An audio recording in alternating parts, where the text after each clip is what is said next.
course charted by both the captain and Pedwin, headed north towards the island and came across a sandbar, where it would be easy for the crew to depart, or not the crew, the party to depart.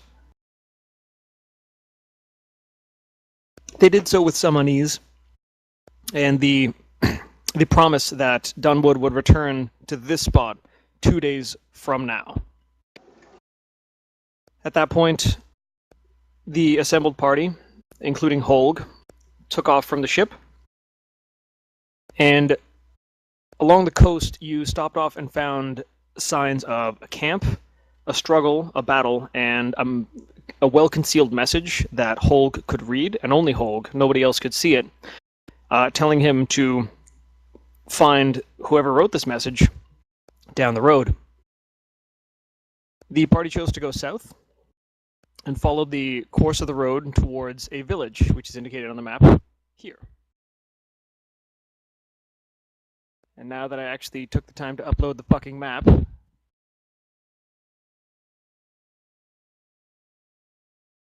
Yeah, it's better than I could have ever hoped. I can't draw that good. you came to the village of Verdale. Where do we Now- enter at? What? Oh, okay, this is the... Okay, yep. This is the So one you we guys were at. came in from the far east, and as you made your way along the road, you passed by many of the features of I'm the white, town. so I'm from the west. Plus, it's my name. Unfortunately, no, you came in from the east, because that's simply the way the road goes. It was just a really bad joke. I'm Kanye the Giant. Terrible. Fucking racist. So as you came in, which we didn't get to go over before, some of the features of the village, it's very much a farming community. You passed by several fields sown with different kinds of crops. You passed a particularly large structure as you were coming in right here. And that is surrounded by several smaller trees. And I it don't seems know to what be... here is. Like you said right here, but nothing happened. Do you see that ping? Nope, now I do. Okay, so you passed this building, which was, larger amongst other buildings. You passed by several similar-looking... It's the Thieves Guild. You passed by several similar-looking buildings, residences, things like that. Large trees, signposts, and as you continued your way along the road, which, for the sake of argument, I'm just going to draw your path right there. That's actually really difficult to see. There's one actual road. Yep. The other thing might be a path, so. Well, the thicker line there, that's the main road through the city. So you took that in, you passed underneath a very large stone walkway, and came around the other side, and then walked up what were a very large series of steps, each of them a few meters across and about a meter and a half deep. I was kind of hoping you were gonna say each was bigger than the last. No.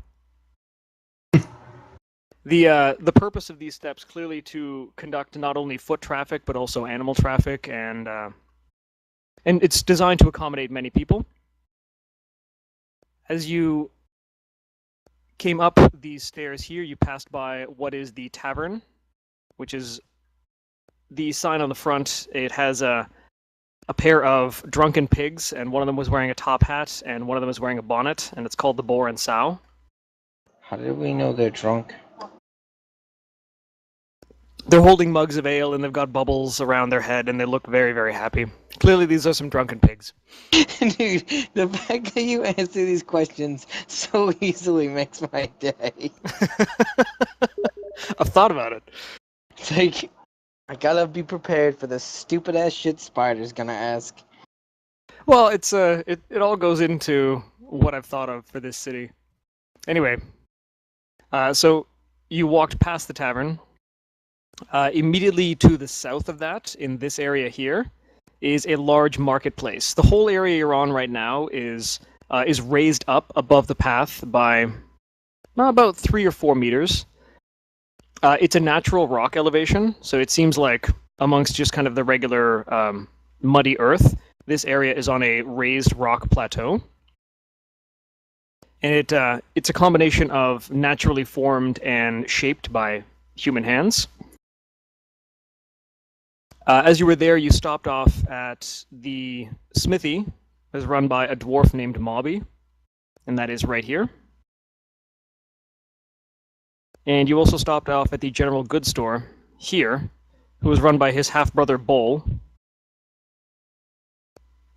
where His you mother's a cheating whore.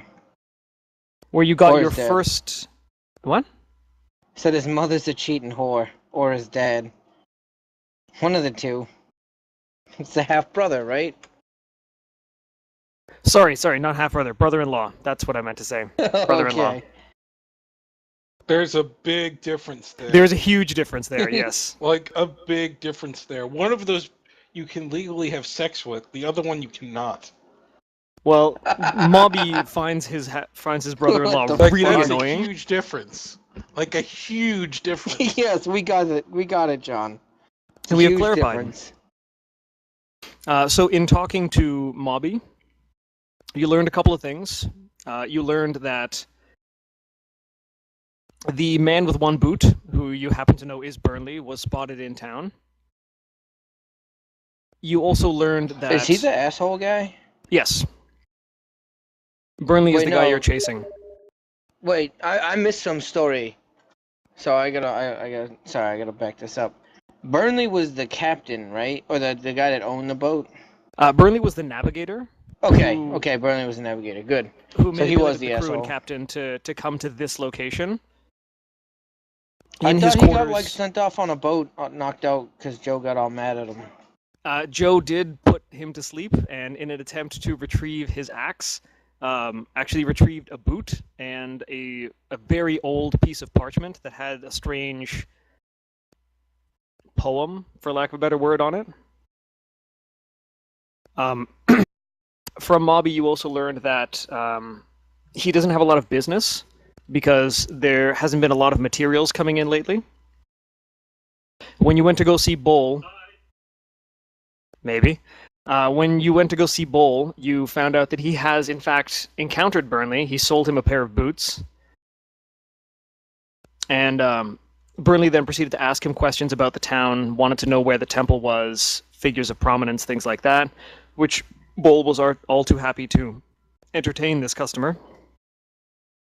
After that, Big Mo visited the temple, and Pedwin visited the small stone island in the center of the lake over there. The temple is over here. Where's the bitches at? You're not going to find a lot of bitches in this town. Damn They're- it! You What gotta about go the elsewhere for Alizé? bitches. What Yeah, about what the about- Alizé? Gotta They've have got one of the they've got two. ale. You could ask for Alizé, and they might know what that is. He'll say. So on the small island, Pedwin encountered through the use of his detect magic spell, he encountered an overwhelmingly powerful force emanating from that island, with the slight sense that it was dissipating and fading. Big Mo learned that the temple also serves as a kind of chronicle or historical record of the village and what's happened in there. There are murals along the walls that depict scenes of significance from the history of the village. One of them is of a scene where a single person, upon first glance, a single person with a ball of light in his hand is standing up to an enormous dragon. And upon closer inspection, you can see that down around the border there are what was initially just a dark and undistinguished mass that may have been mistaken for ruins was actually a large swell of the population with different Swell tools you. and implements, swords, pitchforks, that kind of thing, seemingly all standing in defiance of this dragon. So wait, the painting looked like one dude, but it's a bunch of dudes? Well, the painting, it features one person who's holding that ball of light, but down around in the foreground of this particular piece of art, you can see that there are many other people that are amassed there as well. It's just there So happens it's to be just one when you're- individual who is like kind of the prominent figure in this piece of art. You just have to be. You had to be closer to see that there was more people's. Yes. Okay. Now, I will let anyone revisit these locations because we're rewinding time a little bit. So we're gonna place you guys back here in Verdale. So if everyone wants to drag their markers to around this area. I don't have any markers. All right, let me give you guys some markers. Did we do something that permanently increased my health by 2? You might. I know I never roll when I do health.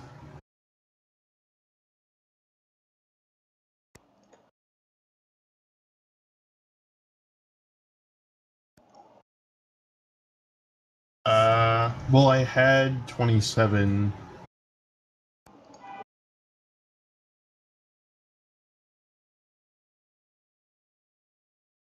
Okay, that's all 4 of you, yes? Yep. Okay. So, have I missed any details that you guys remember from last time? Oh, actually, sorry, there was more to that. Pedwin, after examining the ruins of a stone monolith that was on that island, came across an inscription that was built onto that piece of stone, and there was a small circular cutout above the inscription. And the inscription matched the poem or the piece of tattered paper that he took off of Burnley, but it had one additional line thrown onto it that seemed to point to some kind of cataclysmic event. Why is Burnley such an asshole? That's a good question. You'll have to ask him when you see him. I already did ask him, and he just got mad. Oh, I bet he doesn't think he's an asshole. No, he knows he's an asshole. Okay, and we will open things up. So it is about high noon at this point. Like I said, you guys can revisit any location, and we'll all just make it one seamless experience. And I will lay out what you see before you. So as you stand in what appears to be the center of town, to the north of you, over here, is a large stone walkway that comes off and over the main road into the city.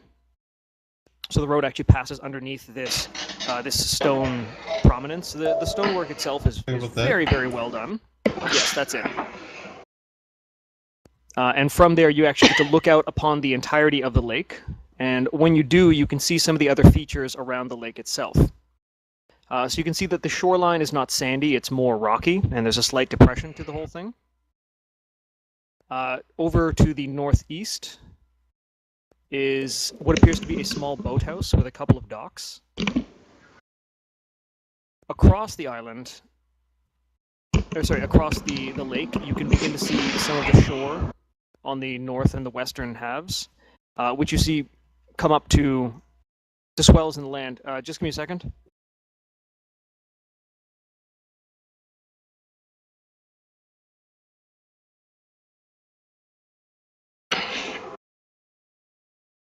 Okay, sorry about that. So, looking north over the lake, you begin to see some of the hills that define the landscape of It's Verdale. kind of like a penis stalk that goes into the lake. Yeah, a little That bit. noise. I tried to make it a little bit more angular so it looked less dick-like. And stop masturbating, John.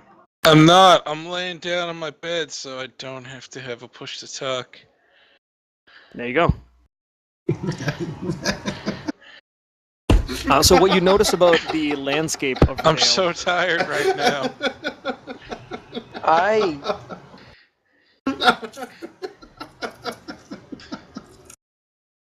don't have words. What? I'm tired. Give me up. It's like 9 o'clock on a Sunday. Yeah, and I woke up at 6. False. Why? Because I just did. God damn it. So the layout of Verdale appears to be that the city is constructed around the lake, and the lake sits in a natural depression in the landscape, and Dude, there you are need to use a push to talk because you're grunting all the time. It's really fucked up. there are hills and other changes in elevation that seem to frame the city. So the stone plateau that you're on, the hills that seem to surround the city, which are only occasionally broken, it kind of gives it the sense that the whole city lives in this kind of bowl shape. There is a very wide road that's made out of the stonework that turns into a staircase and eventually becomes a pathway that heads south to what you can only assume is the coast. Immediately to the southwest of you guys is the marketplace, where a couple of men are currently assembling a small wooden platform for some particular reason out in this area. There are a number of market stands that are open. Various merchants are calling out to passersby, selling either their catch if they're fishermen, selling fruit if they work in the orchards, various products, livestock, things like that. There are a few people that sell potions and more specialized items. But for the most part, it's pretty standard stuff. And if you'd like, you can explore the marketplace. Immediately to the west of that is, as we've already discussed, the Boar and Sow, which is the tavern. So if you're looking for a place to stay, that's going to be the best place to find it. The smithy and the general goods store seem to form the edge of the town that is a little bit more affluent. The structures are larger, they're made of stone, there's a little bit more interesting architecture there. They seem to be older structures as well. So where would you guys like to go? To the market. To the market. I'm gonna go to a bar. I want some beers. All right, well, beers you'll I find in the choose tavern. the whorehouse. Sorry. There is no whorehouse in Verdale. The secret whorehouse, then. If you Can I want to just go try and rape find some any women? brothels, you're going to have to ask around. You guys should be able to move your characters by now. Fine, take me to the bar, Brian. I'm getting on the back of Kanye the Giant. He's carrying me.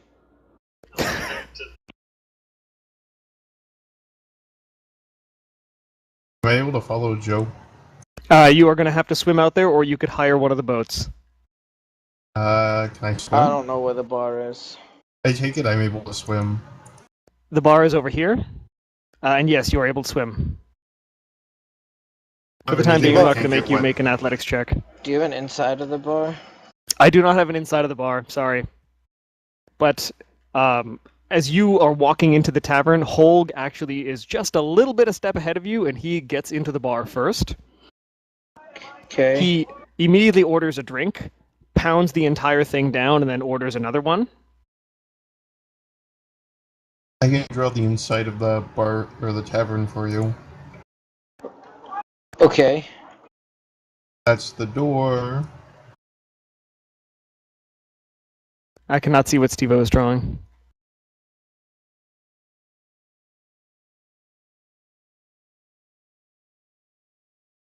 I see. That's where they get the beer from. And that's the counter. So Holg, Kanye, and Danny Sexbang walk into the tavern. What's the rest of the joke? That sounds like a beginning of either a joke or an incredible porno. Oh my god. Neither of which are about to occur. You are immediately greeted by the bustling sound of a tavern at lunchtime. So there's the clattering of plates and lots of conversation going around. As you look around the tavern, you can see a variety of different races of individuals. You see humans, dwarves, the occasional any elf or bitches? half-elf. There are tavern wenches abound in the tavern. Oh, hell yeah. Give me some of them wenches. One with big titties. You call out to the nearest wench with a huge rack. She comes over to you, greets you politely, and asks what you would like.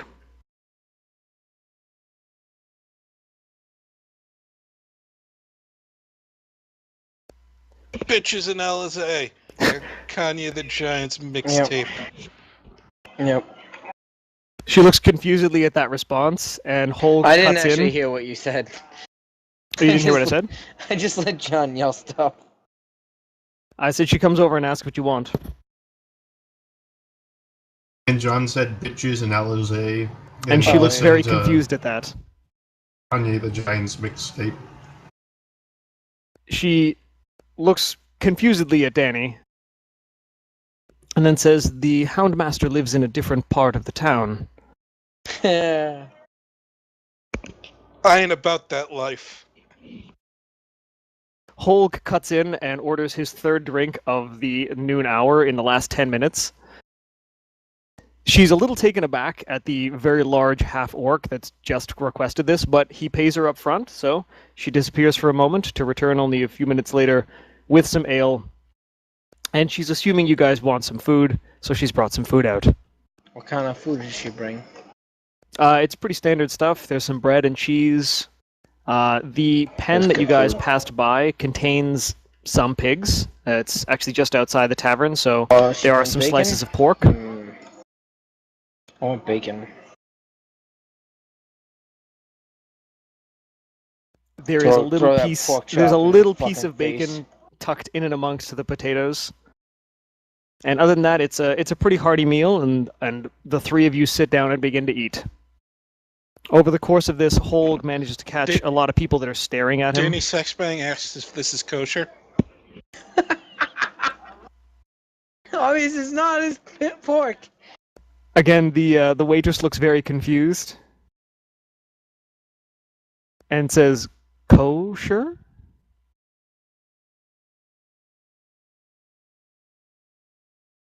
It's a While thing. this is going on, Pedwin and Big Mo have swam out to the island and are once again investigating some of the ruins that are there. Previously, Pedwin had reassembled the stone monolith from its shattered state into, well, it is lying on the ground, but it has been basically reassembled. You can still see all the cracks, but the inscription is readable.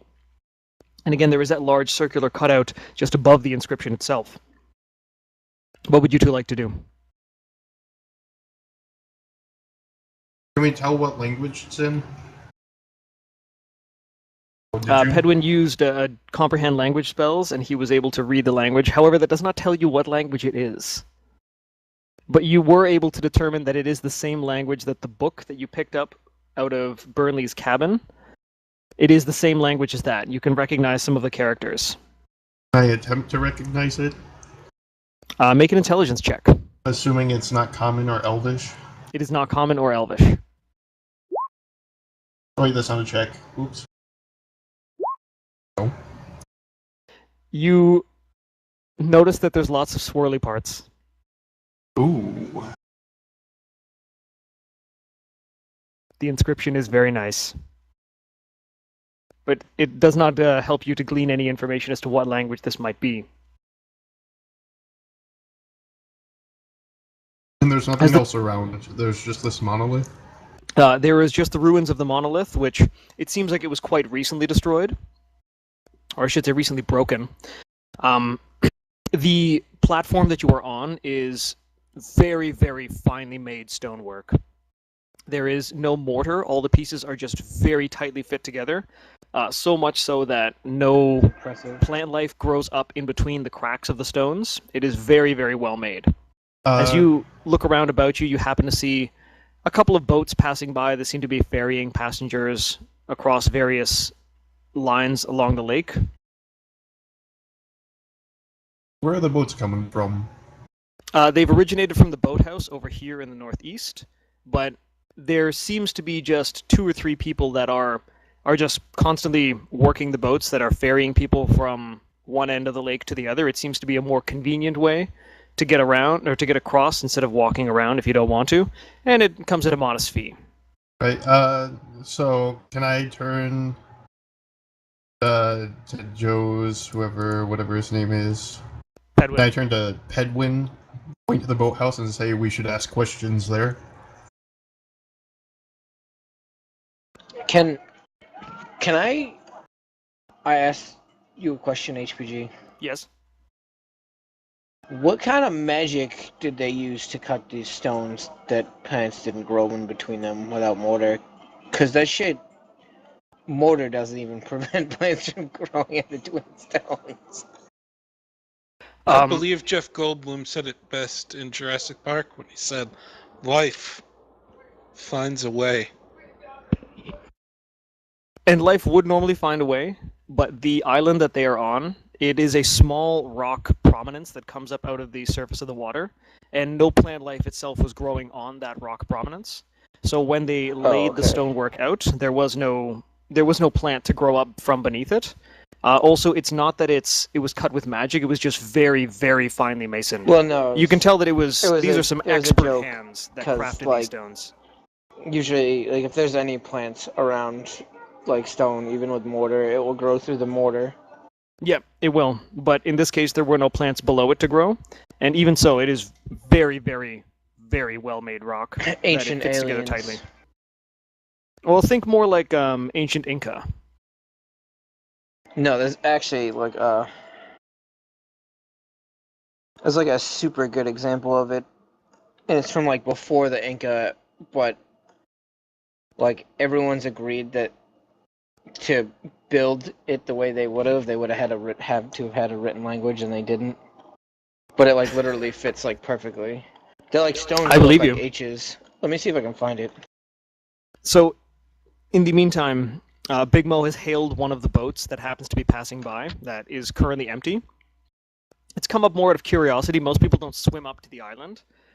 And it's the man on the boat said, "Hello there. Need a lift?" Found it.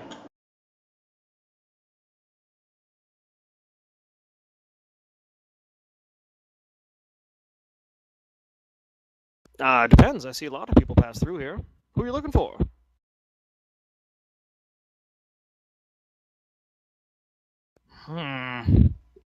Or with my battle axe. You'd kind of have to describe your battle axe. It's a Well- man with a battle axe. You don't see a lot of Oh. them. I thought you meant he had your battle axe. Well, Well, aside Just from the world yourself, of D&D, you're gonna see a lot of them. yeah, but this is not a lot of like heavily armored individuals come through this town. It's very rustic and rural. Well, haven't seen a fellow with one boot, but I did see someone carrying a real mean axe. Maybe a little larger than yours. You say it's your axe? Well, it will be mine. It will be. And what's that supposed to mean? You planning on robbing this fella? Not the right word. Oh. Seemed awfully well-to-do. Some rather nice robes on him, but well, I don't know much about none.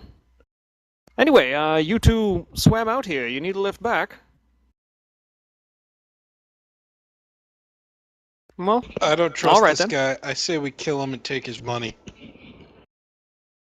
you are in the tavern. You have no idea that this is going on. I speak telepathically using my true powers. Can I interrupt and just ask, what is this stone here for? Oh, the standing stone. Well, it serves as a reminder.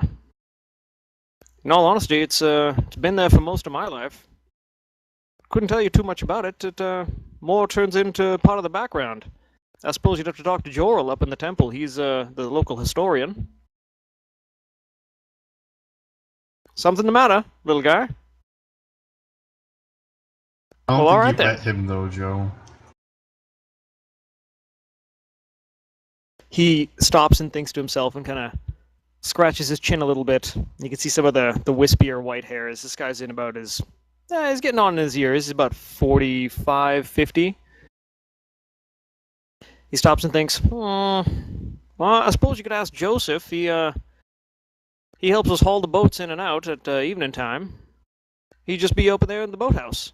As he points out across the water to the small structure, the only structure that is actually right next to the lake itself. I'm gonna turn and start swimming towards it. Are you sure you don't? Well, alrighty then. And he pushes off and continues to move southward towards the coast to where someone is waiting and trying to flag him down. Pedwin, what are you going to do?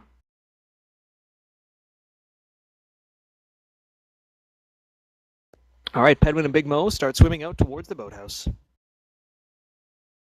While this has been going on, Yeah, I was gonna say, what's up with the bar? Holt Trying to get has, some bitches. he's noticed that a lot of people are giving him some stare downs. You can only assume that not a lot of half-orcs are in and about this town, despite the fact that it seems to be fairly multicultural. He notices one person giving him a bit of a stink eye. Doesn't like that very much. He walks right over to him. He gets real close, right in his face. And he's had more than 3 pints of ale now, so he's got a little bit of a sway in his step. His breath is probably pretty horrible. I walk over with Hogue. All right, and you are over there with Holg. Yeah. You hear Holg lean in and says, "I don't like the way you're looking at me. You got a problem?" The man that he's basically face to face with kind of recoils a little bit and fans his face. And 2 of the other guys that he's around, they all seem to shift over a little bit. Holg takes the opportunity, he sits down, and he slams his arm down on the table right in front of this guy in an arm wrestling motion. This random guy takes up the cue and pulls out his arm, and the 2 of them start having an arm wrestle. That's not what I expected to happen at all. Okay, I need a strength check from this dude.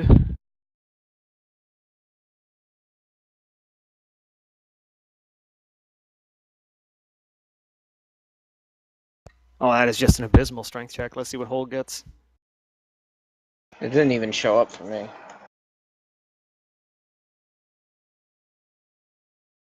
Yep.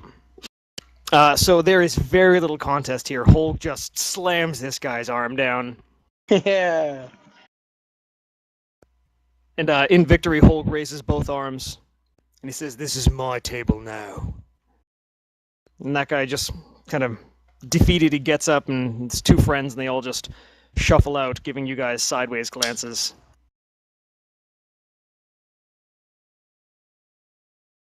So You are now Hogue, seated this at the might not table be with the end of Holg. that. What would you like to do? Well, first thing is I'm telling Hogue, I don't think that's the end of this. We gotta be careful when we're leaving. The second thing is, where's my big titty wench? Well, since you had finished your meal, the tavern wench had come back and she had cleaned off your plate, cleaned up your plate, and she's waiting around a little on the impatient side for you guys to pay up. She leans in and says, "That'll be 5 silver, please." Yeah, I got that money. Whatever, 5 silver, right? I got like 100 gold. Do you only have gold? You should have some silver as well. Fuck. Where is that? Inventory or something? Yeah, I think it's in inventory. It says 2.8. You have 2.8 silver. It says coin 2.8. Under I have what? I have 140 gold pieces. Okay, so deduct. That's my weight is 2.8. Deduct 1 gold and give yourself 5 silver, as she gives you the change for the 1 gold piece. She sticks around a little bit and says, "Will you gentlemen be needing a room Right, for the evening?" 95 silver, you said? No, 5 silver, because it's 10 silver for a gold, and you gave her 1 gold for a 5 silver bill. Okay. I think you can negotiate that down. If I give her another 5 silver, is she gonna whip her titties out? You could try and ask her, but I don't know how well that's gonna go. If I ask for 5 silver, will she give me a hand job? You want her to pay you 5 silver, and she's gonna give you a hand job?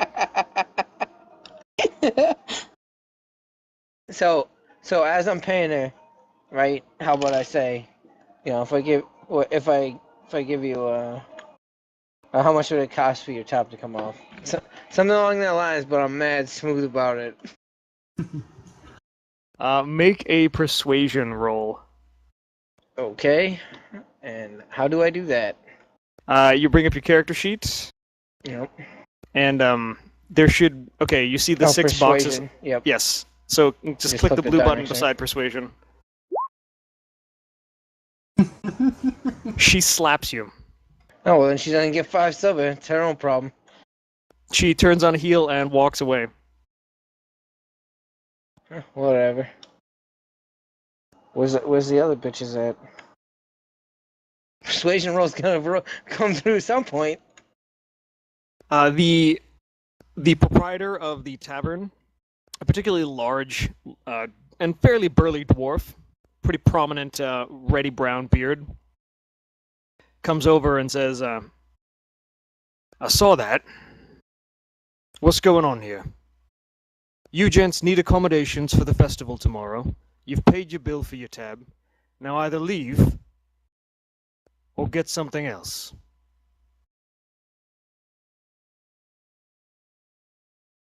This guy's a bitch. What if I slap his dick off? Do it, Kanye. No I'm fear. gonna slap his dick off. That. You're gonna start a fight with the owner? Yeah.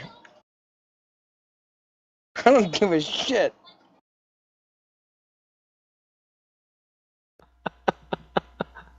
Okay. All right. So are you going to attack him? Like, are you going to sucker punch him? I don't know. Currently I you didn't are think seated this at a through. table with Holg. Danny is nearby. I don't think he's sat down at the table. At least he didn't say if he did. I'm gonna get up and ask him what his problem is. That's what I'm gonna My do problem first. is standing in front of me. I won't have you harassing my staff. I won't have this guy harassing me. Now I'm standing. I'm smacking his face. Are you Smacking gonna punch his him? dick right off. Yeah. Okay, I want you to make. I want you to roll a d20. Okay. Gotta. Where is that? Okay, so in the toolbar on the top left, there should be like a polyhedron. Or yeah, you could just put in /roll 1d20. Yes, that, what you see Joe typing. Yeah.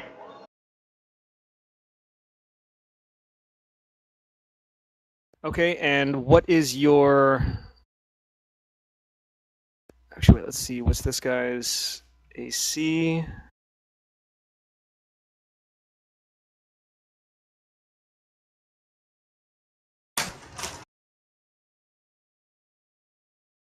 You rolled a 12?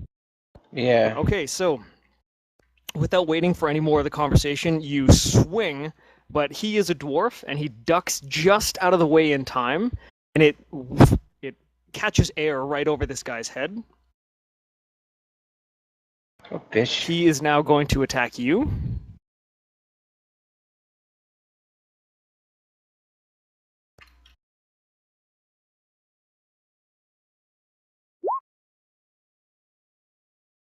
What's your AC? 18. That blow connects. He socks you right in the stomach, just underneath one of the armor Dude, he's plates not that you tall wear. enough to hit me in the stomach. He's a dwarf. He's tall enough to hit you in the stomach. He's not a fucking he's not up to your Bitch-ass knee. dwarfs. Like he's up to like your chest. So he hits you right in the stomach. Let's see. That's going to be a 1d4.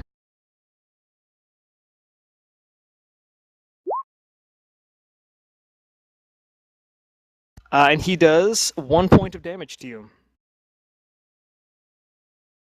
Can I laugh at him now? You can certainly laugh at him. I'm laughing. I'm fucking laughing at him. Oh, you think that's funny, Is that- do you? Is that how He- you got, little man? He rears back, and he calls out, "Boys, we got a troublemaker!" At that point, you see most of the tavern itself gets up, and there's about 30 people in there, and the vast majority of them have now turned towards the group. Do any of them have weapons? No, most of them don't. Most of the people don't walk around this town with weapons. Hole gets up, cracks his knuckles. Danny, what are you doing? I'm considering my options. I look at Hole. I and am say, not going to get involved. Wow. Okay, what a Danny's gonna pussy-ass step bitch. back to the side a little Hole bit. has clearly got my back, right? Hole just likes to fight. Yeah, fuck yeah. Me and Hulk is going deep right now. All right, fine. Danny changes his mind and jumps in. Okay, a few of the tavern patrons have left. So it is now the three of you versus roughly 30 people. What are you guys going to do? It's your turn now. Danny changed his mind and never got involved.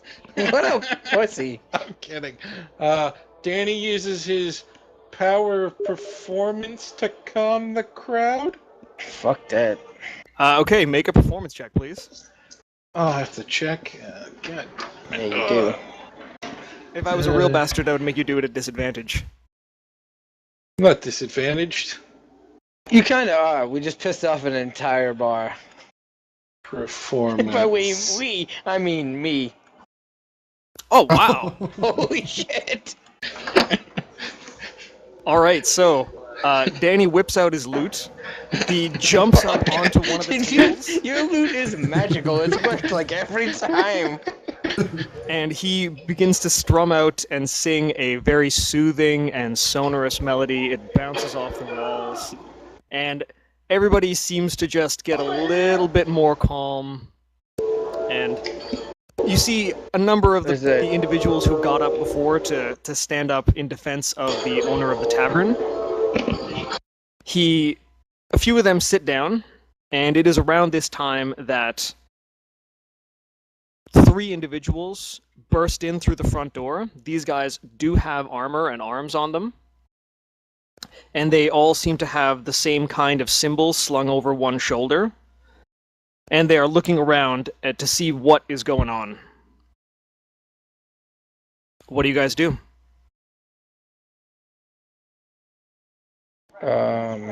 Danny has just finished his Have we seen little song Have we here. seen this symbol before? You have not seen this symbol before. Actually, you know So what? I it's- will say that you have seen it before. It's been on some of the signposts that have been marked around the town. Okay. Well, It is a large tree that has one half with leaves on it and one half that is bare.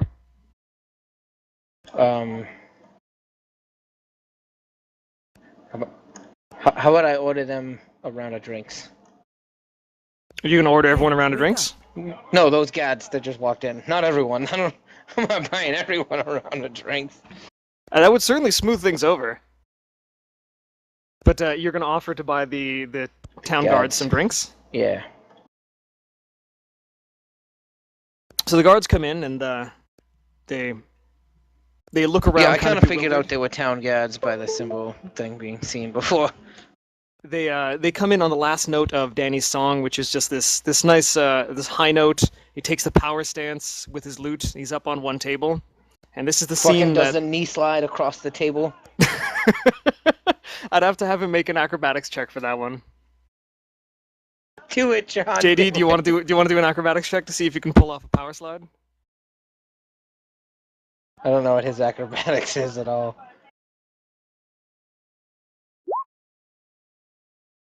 All right, it's not a terribly difficult thing to do. So he does do the power slide. He overshoots a little bit and has to put one foot down in a bit of a hurry, but he still manages to maintain his composure. A couple of people in the back start to clap a little bit. Whole mood seems to calm down a little bit. but you do notice that the tavern owner is talking to the guards and pointing at you. At which point the town guards come over. Now, are you going to offer to buy them a drink? Yep. The Offer them red the drinks. frontmost guard says, "We don't drink on duty. I'm going to have to ask you fellas to leave." How about a drink when they're off duty? If you're going to be in that late, you're going to need some kind of accommodation, and the Boar and Sow is the only place in town that offers it. So unless you plan on convincing this fine gentleman, and he puts his hand on the dwarf's shoulder, dwarf looks a little smugly at you, that you fellows are going to play nice for the rest of the night, I don't see how you're going to be around that late. Unless you're planning on sleeping in the hay. This town guy's really pissing me off. He couldn't just accept a friendly gesture. The town guard is responding to a bar fight in his town. He's kind of a bitch.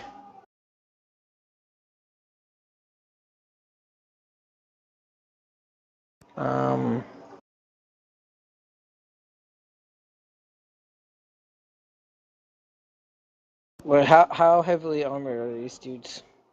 They are not as heavily armored as you, but there are 3 of them, and there is still the rest of the people in the tavern that were willing to fight you, to stand up in the defense of the Boar and the Sow and its owner. I just fuck that. I just shove past the guards. All right, They're you push being past the guards assholes. and you walk out. And Holg and Danny, are you going too? Sure, why not? Okay, Holg, Danny, and Kanye all exit the Boar and Sow. Oh fuck! I don't even have Holg's token out here. No, you Let's don't. change that. There he is. Okay. I'm assuming we're about to meet some dudes. You do catch out of the corner of the eye the 3 guys that Holg arm wrestled are. Yep. They're kind of off to one side, and they do notice that you've now left the bar. Meanwhile, I knew it. Pedwin and Big Mo have finished their swim out to the boathouse. Does the boathouse have titties? The boathouse only has 2 people in it right now. So what do you 2 do now that you've swam over to the docks and you pulled yourself up, and you get a rather bemused look from one of the people that normally rents these boats out, because generally these people stepping off the boats onto the dock, not hauling themselves out of the water. I look at him and say, "I am my own boat." He chuckles and shakes his head and says, "Right, friend." Which one of you is T-Pain?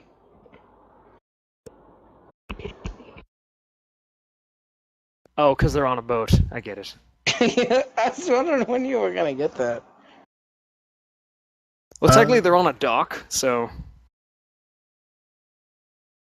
Okay, I'll ask, what's the story with the rock on the island? There is a younger guy, he's around like 16, 18. He pipes up at this, and he's a little bit on the excitable side. He's like, "Oh, you mean the Standing Stone?" I just Yeah, look it's, at him. Well, I mean, not much more than legends about it, but it's supposed to house one of the artifacts that helped to form this town. Normally it's the Reeve that only makes visits out there. And now that I think about it, I've never seen it in ruins like that before. What did you guys do exactly? Uh-huh.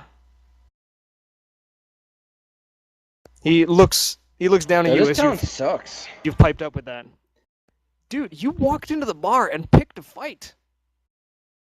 Yeah, but then they're just blaming them. Technically, I didn't pick a fight. The dwarf came up and tried to throw me out of the bar because his tavern wench is a bitch. The dwarf came up to tell you to stop harassing his staff. I didn't even He harass still his- offered. He still said that if you were going to get accommodations, he would still sell it to you. He was Yeah, trying to he's a play the part bitch. of the businessman. Nah, he was trying to be a dick. Okay.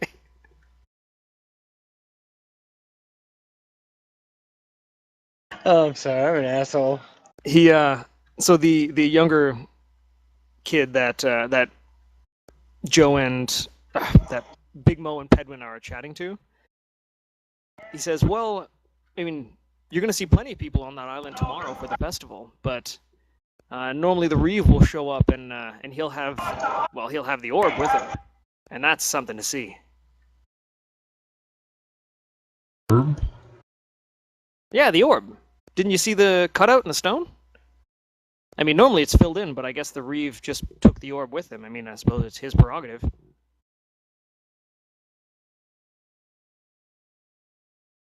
I should have said choice.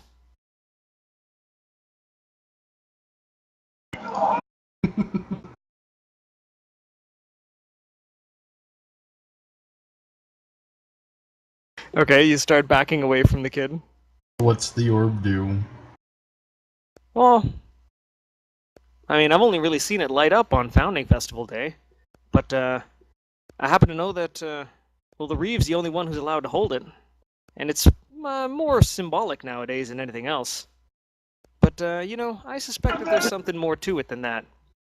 At which point the older gentleman who resides in the boathouse just scoffs and says, "There he goes with all that nonsense again." Yeah, somewhat. That asshole guy stole the orb, and he's the Reeve, isn't he? Joseph turns to that guy and he says, "It's not nonsense. All right, they wouldn't teach it at the temple or in the schoolhouse if there wasn't something to do with it. And I swear to you, it's got something to do with..." And at that point, he gets cut off by the older guy who throws up both hands and says, "Not this again." And Joseph continues, "With that pair of eyes that was coming up out of the water, I swear," and he turns to the two of you, "I saw something in the lake. It was looking right at me. From where? Down in the water. I've never seen anything like it." Human creature?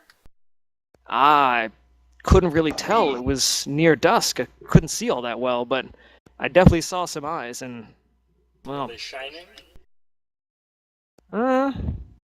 not to my knowledge, but How'd you see them? I caught the silhouette as the light was disappearing behind the hill. The silhouette of eyes? Ugly, matted no, the silhouette of someone's head, or something's head. The hair long and matted down. You saw it? The first pod person. We found the source. Of the hippies? Of Ask the him if pod he can- people. Ask him if he can point where he saw it. Sure, he points only a few meters away from the dock that the two of you climbed up. Can I dive in? And Sure. Am I able to open my eyes underwater and see if I see anything? Yeah, it's fresh water. It's not chlorinated or anything. No, you can open your eyes in chlorinated water too. Well, yeah, but I mean, it's not going to be like difficult. So you Alright. dive in? Yep. Okay, you Can I see dive if I into can the see water. anything? You're looking around and you don't see, I mean, nothing strikes you as out of the ordinary. You see some of the lake bed. It does seem to disappear downwards quite quickly. So the distance that you can see falls off rather rapidly into just the dark depths of the lake. As you I- come back up, though, oh, fuck, I actually should have had you make a perception check. Can you make a perception check for me?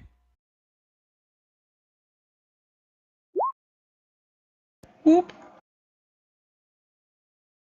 So you can't see anything out of the ordinary in the water that you can see. You do notice that the lake is a little deeper than you anticipated it would be for such a small body of water. As you come back up, you do notice the river that feeds into this lake. And it's, it's got a constant flow to it. It's not anything torrential. It's a relatively steady stream. But you do notice that there's nowhere that the lake drains to. I think we need to find this Christmas wreath guy. Yeah, the lakes don't drain out of anywhere.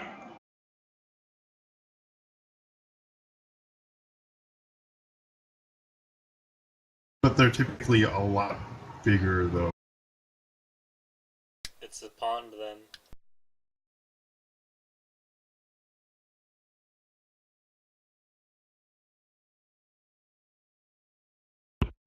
Well, the map is not quite to scale, but the lake is supposed to be about 1 kilometer across.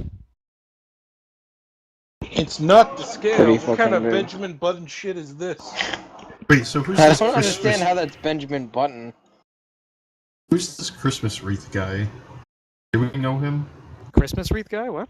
Wreath, whatever. People keep on saying that. The holder What? of the orb. Oh, the wreath.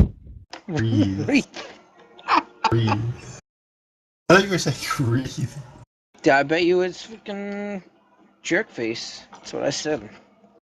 He left, didn't he? He left the town. Yeah, Face left the town. but they The said- the last that you know of him, he was in town. He spoke to the guy in the temple, and then the guy in the temple saw him leave the temple, and that was it. Alright, we need to figure out where Christmas wreath is. Well, the wreath, Joseph pipes up again. Well, the wreath, he lives in the manor towards the southeast of the town. He'll be around tomorrow for the festival if you want to talk to him then. You can't miss him. He's a little on the short and hunch side, and he's got that thing on his face. And at that point, the older gentleman pipes up and says, "Show some respect. The man's your elder. He runs this town." And Joseph comes back with, "He helps run this town. I haven't seen him lift a finger." Ooh, casting shade. So, I guess I can just walk out and start heading towards the manor. Certainly you can. I guess I'll do that, unless Joe says anything as I'm walking out. Pedwin is currently backed up against the wall, trying to keep as much distance between himself and Joseph as he can. Yep. I want to stick near my big strong buddy. Keep him between me and the pod people. All right, Right. so, Heading up to the manor. okay. So if you want to zoom out, the manor is in the southeast. And just for the sake of speeding things along, Is that it? that Oh, is that's the not manor. That's the temple. Alright. Okay, so while the two of you are beginning your walk towards the manor, actually, I'm going to stop you over here. So what are Danny and Kanye doing? I was thought something was gonna happen with those guys. They seem to have left for the time being.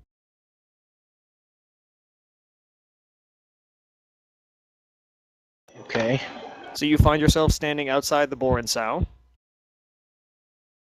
and in and around you are all the bustling of the marketplace. There are people going to and fro. There are carts laden with vegetables and grains. Some Dude, one people place are- that has so many people, how's there only one place to stay?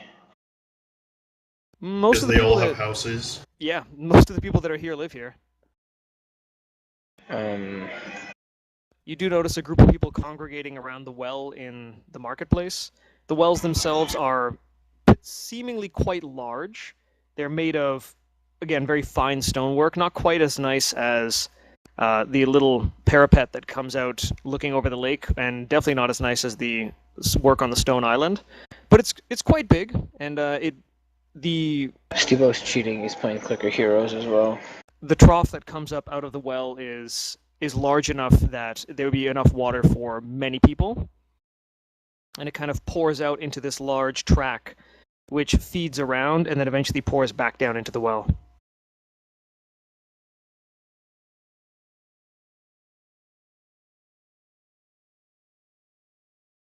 So while Kanye and Danny are deciding what to do, Pedwin and Big Mo have come across a small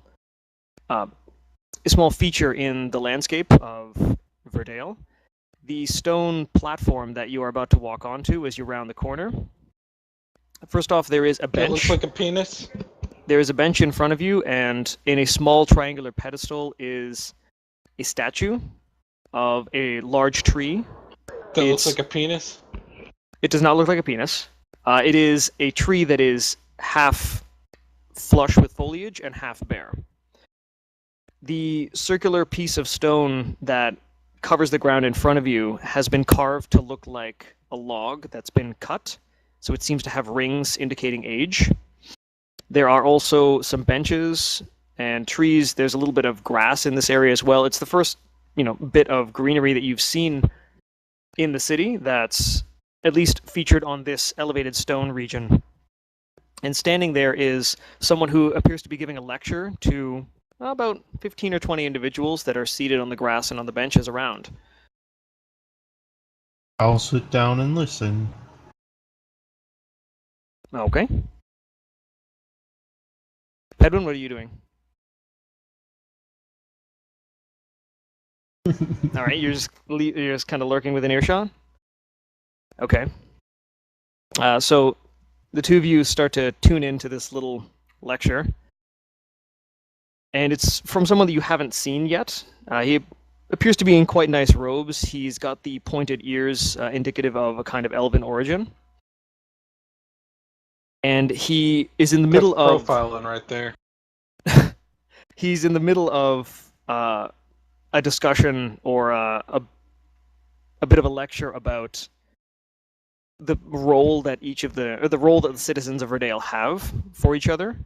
And he talks about how the sense of community here is very strong and how that strengthens the city itself, how the convictions of the people that live here all add to something that is causing the town itself to become a feature of prominence. He seems to draw some connections between the fact that, very abundant harvests and crops come from the fact that the people are all working hard, that they are all very cohesive, that they tend to get along with each other. He talks about how the treatment of one person for another in the citizenry here all help to keep Verdale going and keep it developing and preventing any kind of decay or disruption to the harmony of the society. And he eventually starts to move into how, as individuals, each of the citizens of Verdale must be trying to further this idea, how they must not only think of their own needs and their own desires, but also work towards trying to make everything better for all the people that live there. It seems to be getting a pretty warm reception from the crowd. And after a brief pause, he bows his head slightly and says, "Thank you."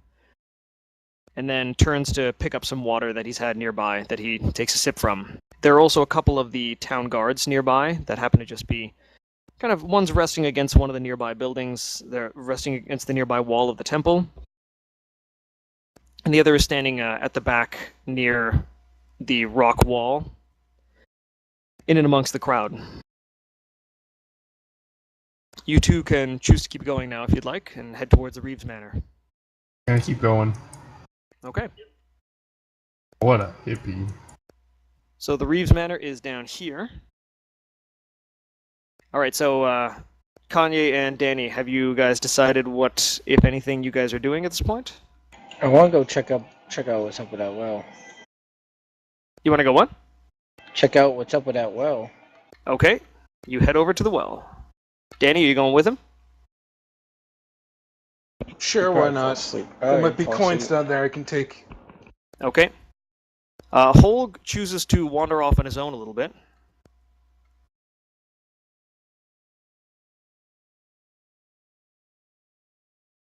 And you actually lose sight of him after a while. Bye, Hold. Okay, so the two of you go over to the well. I don't even know. Yeah, I didn't even know what the marketplace was. What you're in now is the marketplace, and what you're standing in front of is the well. Right. So as Well, you're that's what I walking meant. by, I don't there know where are to go various with it. merchants that are calling out to you guys, and they're trying to get you to buy some of their things. There's an apothecary who's claiming that he has the best potions in all of Verdale, and the strongest, most effective antivenom. All of his ingredients come fresh from the forest.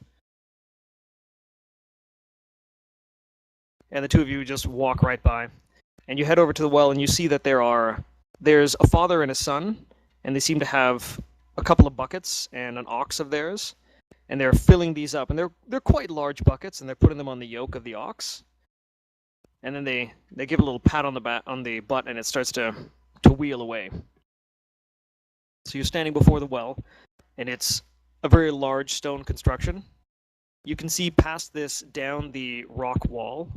That is the kind of fuzzy line there. And that rock ledge seems to drop down about 2.5 meters. And you can see rows of houses in front of you. A similar looking Fucking well. Canadian. Yeah, well, deal with it. 2.5 meters. What's that in real numbers? You mean in your backwards ass imperial system? It's about 8 feet. Yeah, I know what it is. I just wanted to be an asshole. You're doing a bang up job, Spider. What'd you say?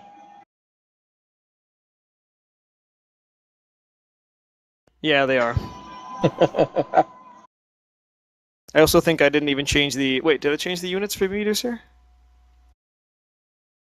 Yeah, I think they are meters here. Anyway. So you look at the well and you do notice that it's quite old. Like the stonework has been around for a while. It's kind of weathered. Some of the corners are a little bit rounded off just from friction over the years. The bucket itself is not wood, it is metal. It's one of the few constructions of metal that you see, and it's pulled up by chains, not ropes. This intrigues me. You look over the side of the well and peer down, and it's significantly deeper than you thought it would be. And it just kind of vanishes into darkness after a little while. You just see the chain just kind of eventually fade from your vision as it dips down. Is there any water in the well? There is. You saw the two people that just walked away. They had filled up their buckets with water from the well, but wherever the water level is, it's quite low. Get low. Could I like? Get Could low I when the like? whistle blows. Could I like get something like a stone or something to drop in it to see how deep it is? Sure. You pick up a rock nearby and you drop it over the well, and it disappears down into the darkness. And about 2-3 seconds later, you hear a very faint boom.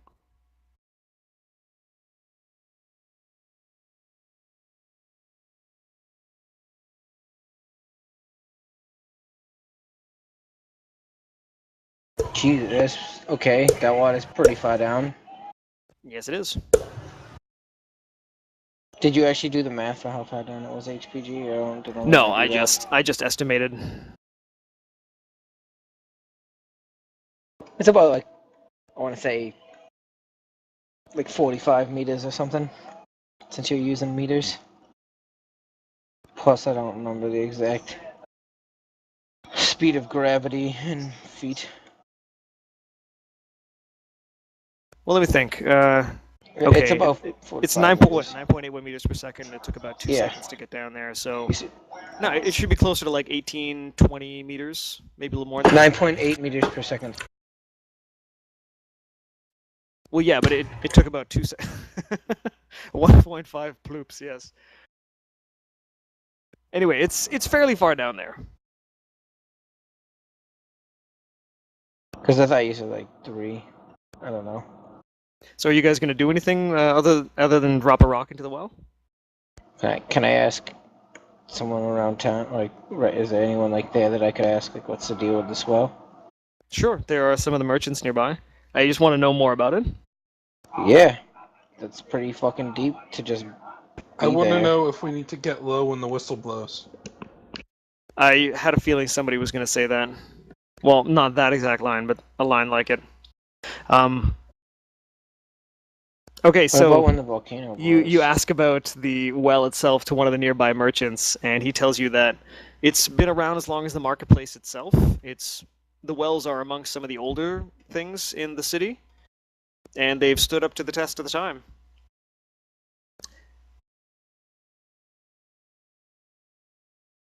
He doesn't know much more about the well other than that. Is there someone helpful around? Well, what else did you want to know? Were you looking for some specific information? Yeah, like, why is the water so far down? From what you can tell, the water is so far down because this portion of the city is elevated on this rock plateau.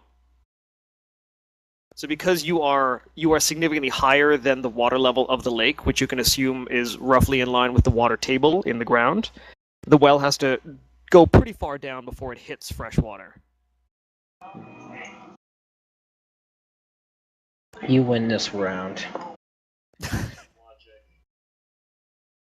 I didn't know. Well, I didn't know that this thing was elevated compared to the lake. I'm looking at a map. A 2D, that HPG yes. drew with no That it elevation told you tables. was a giant crater. Did he? A little earlier, yeah. The cartography is just so poor. I know, I'm a terrible, terrible map maker. Cartographer. Island. It is at this point that the two of you see Holg walk back up the stairs that are nearby. And he appears to just be kind of looking around. He's definitely looking for something, but he's seemingly not finding it. He's stopped more than a couple of people to ask them something, but you can't tell exactly what it is. Well, I'm gonna go walk up to Holt and be like, "What up, bro? Long time no see." Holg looks over at you and he gives a nod in your direction with a huh. So, Big Mo and Pedwin have arrived at the Reeves Manor. As you walk along the pathway that moves southwards from the side of the temple, you do happen to notice that there are definitely some larger homes in this area, mostly stone construction, seemingly older, seemingly more expensive. And you are walking along an elevated pathway, kind of like the parapet that overlooks the lake. It's up on pillars that raise it out of the valley, where it's basically just long grass beneath that. There is a fence that runs around the hill that the Reeves Manor is built on. And as you arrive there, you see that there is a fenced-off area. There is a stable with a couple of very well-groomed horses. A stable hand is tending to them, and there is 2 members of the town guard that are standing outside the Reeves Manor. I'm gonna walk up to the Reeves Manor. Alrighty then. As you walk up to the manor, you do notice that the road forks, and towards your left is another rather large and opulent house amongst the larger ones in the city. And further along, there seems to be the housing to support a vineyard, which is along the far end of this particular hill. As you walk up to the Reeves Manor, the 2 guards, who are holding what appear to be spears, they lower them to block your path, and they say, "Sorry, but the Reeve is not taking any more visitors today." Let me then we'll play leave you you the alone. song of my people. I'm gonna tell them there's an issue with the stone in the center of the lake. I'd Yes. like to talk to. The Reeve was out there this morning. You have information regarding the Standing Stone.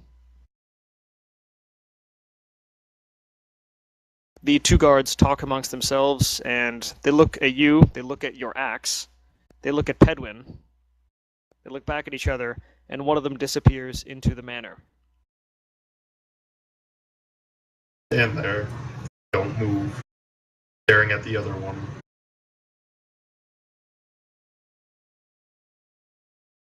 A few minutes later, the guard comes back out, and he says, the Reeve is currently with an audience at the moment, but he begs you to return tomorrow morning when he can speak to you. You did say you had information regarding the destruction of the Standing Stone. Yep. Then please, return tomorrow. You'll be able to speak to... Fuck, what's his name? Jonathan. Sorry, you will be able to speak to Reeve McClay tomorrow morning.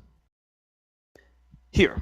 And he hands you a small note that has written that you have an audience with the Reeve tomorrow morning on the day of the festival. he stresses that you show up early in the morning before the festivities begin. And then the two of them resume their posts. Right. I go to the tavern. Okay, Pedwin, what are you going to do? All right, the two of you go to the tavern. As you walk along the marketplace, you do happen to catch Kanye, Holg, and Danny, who seem to be just kind of standing around in front of the smithy. Mobby is working away, the constant clang of the hammer on hot metal. As the two of you are walking up to the tavern, you see the sign with the drunken boar and the drunken sow. It seems to be fairly weathered. It's kind of sun-bleached, and a lot of the colors come out of it. You hear the happy snorting of pigs that are just chewing away at their food. And you notice the small garden inside stone planters that are just a little bit further past that pig pen. And then the two of you go inside. Once again, the clamor of the tavern fills your ears. It's been a few hours now, so it's not quite as busy. It's not lunchtime anymore. It's about 3-4 p.m. And as you're doing so, a tavern wench comes up and asks if she can get you anything. Drink. Ask for her titties. A drink and a room, certainly. And she disappears for a moment. You see her talk to a dwarf with a very reddish-brown beard. And she comes back a few minutes later with a tankard of ale and hands it to Big Mo. And she turns to the two of you, and she says, "Will there be anything else? Otherwise, the ale and a room for this evening are 7 silver." I hand her. Do you 7 come with the silver. room? Actually, Joe, do you have silver pieces? You want to do 2, and I'll give her. Damn it. Okay. Can I just give her a gold piece, and then hope She will happily take a gold piece, and she gives you 3 silver in change. All right. She gives you a smile and then heads back into the bar to tend to some of the other patrons. We did not pay attention to how I paid earlier.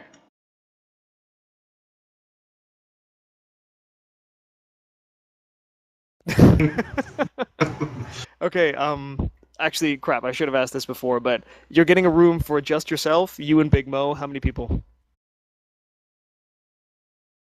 Just myself. Okay. So it's a room for you two? Okay. That's more than 7 silver, then. That's bullshit. How's that 7 silver? It's 5 silver for some fucking pork. It was some pretty nice pork, and Holg did have like 4 pints of ale. Oh, that's right. I kind of paid for that. And Holg is very grateful that you paid his tab. Okay, so Maybe he'll Pedwin tell me and what he's Big looking Mo for. have retired to their room for the evening. It's relatively small. There's a window that overlooks the front of the tavern, so you can actually see out onto the lake. The sun is starting to get a little bit low, the sky turning various shades of orange and purple, depending on how close to the sun you're looking. Kanye, Danny, and Holg, you guys are still outside. What are you guys going to do?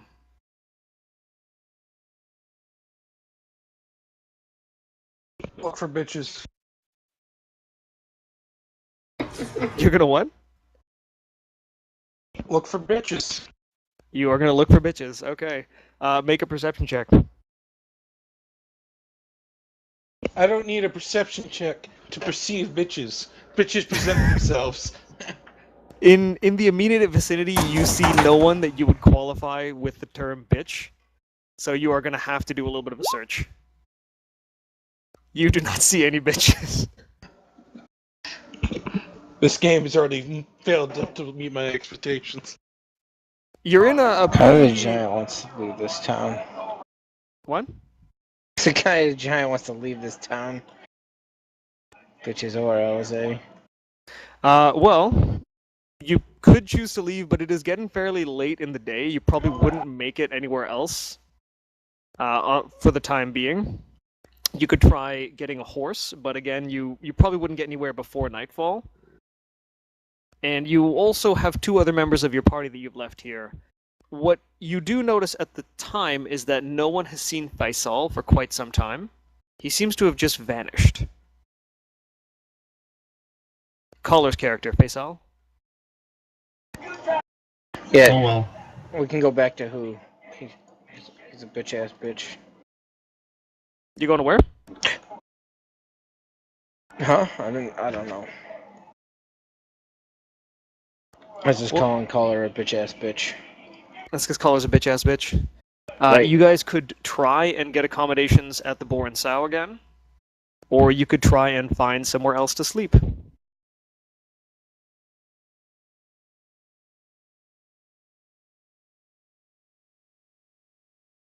Is the temple like are they good people or are they like just asshole temple people?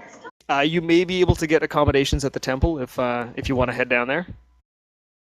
All Might as temple well. people are asshole people. I know. I'm Diddy Sexbang. I go to temple. Wow.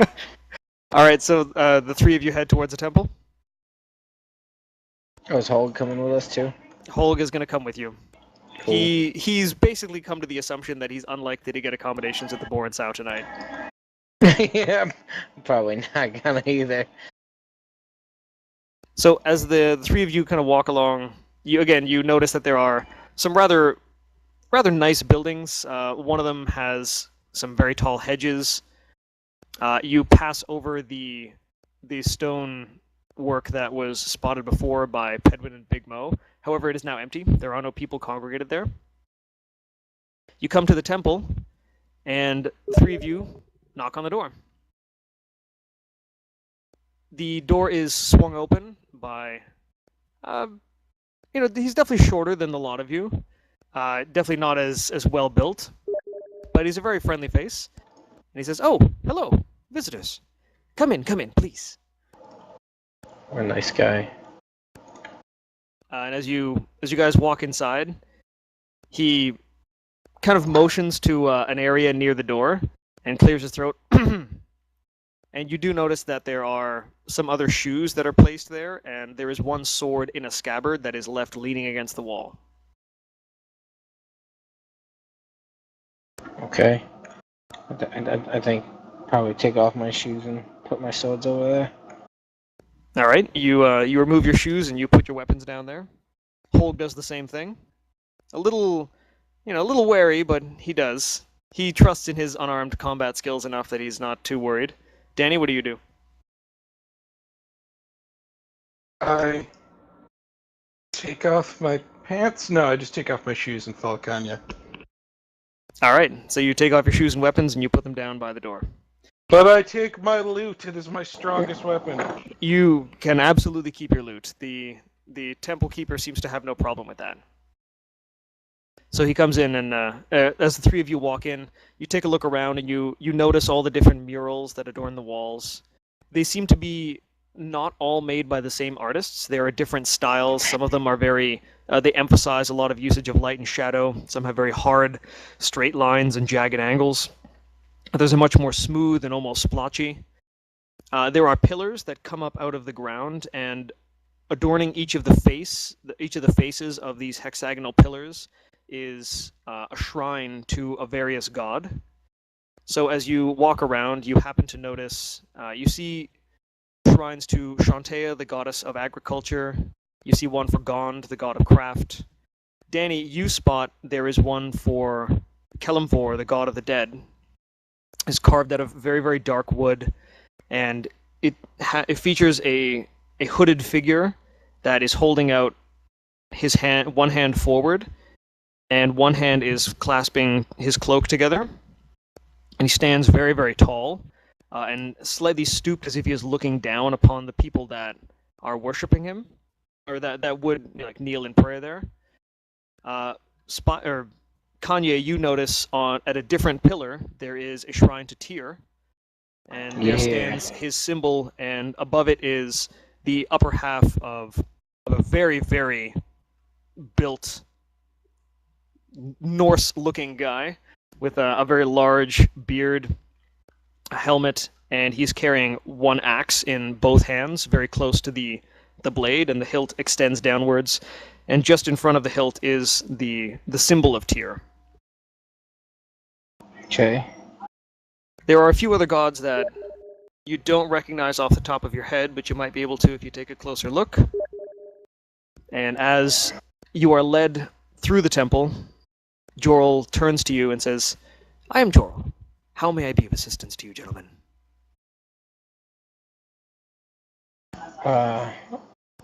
We're looking for a place to stay. Ah, the night. pilgrims. Yes. The temple does provide accommodations, and he leads you through a small Do you say chamber. does or doesn't? Does. Oh, okay, good.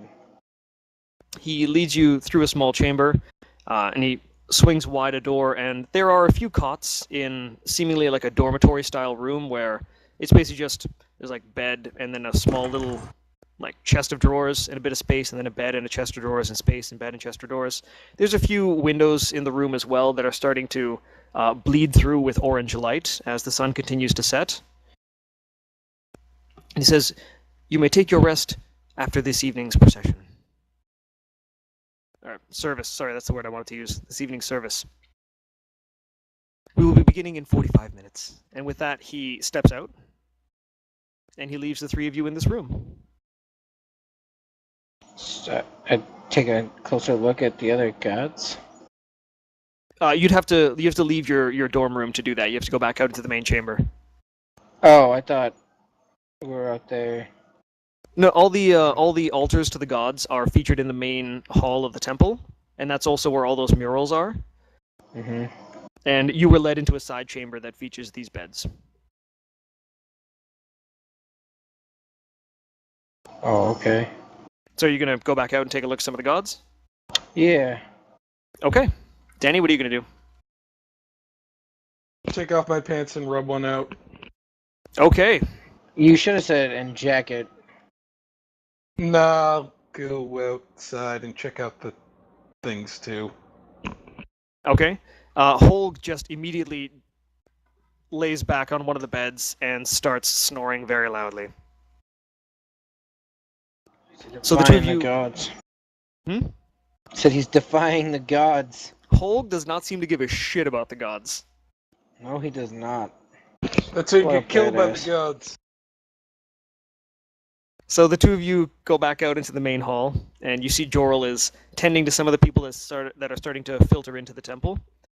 And there's more people that are setting their boots down and some of their possessions. They're dropping coins into the donation box as they walk by. And there's not a lot of forward-facing seating. Most of the seating actually seems to be oriented around these hexagonal columns that feature different gods on different faces. And the group seem to split off, and some of the women go to some gods, and some of the men go to some of the gods. Some families go to different ones. And it seems like this temple is not devoted to just one, but many of the deities. And from what you can gather, they all seem to represent an element of life in the town. So a lot of the... what appear to be a lot of the farming folk, they tend towards the goddess of agriculture. Very few people are by Kelemvor, the god of the dead, except for those people that are in complete black. Family members have died, yeah. As you look around, can I have both of you make a religion check? Yes. Maybe. Is that in the same thing? Yeah, same as persuasion. Oh, is it persuasion check? No, it's the same, like, Oh, window okay. as persuasion, but religion's a different one. Um, Nice, 20. not gonna be good. My religion is like 9. All right, so you recognize the god that you are devoted to, and Danny walks around and he points out some of the other ones that you hadn't noticed before. So he points out Lathander, the god of birth and renewal. He points out Milil, the god of poetry and song, who is a particular patron of any one of the musical arts. There is Ogma, the god of knowledge. And what you notice is there's also one that has been receiving no pilgrims at all, and seems a little bit dusty and disused, and that is to Talos, the god of storms. After which, Danny, you take a prayer and a vigil before Kelimvor, the god of the dead, and Spider, you kneel before Tyr, and both of you offer up a prayer. Now, at this point, because Spider, you are actually, I'm gonna push you over to level 3 just because I want this moment to happen. Both of you have to choose your oath at this point, and you're going to do so in your prayer to the gods at this point. I don't know what that means. Well, you're a paladin, right? Yes, but you said I have to choose my oath. I don't know what that means. I will lay it out for you. Excellent.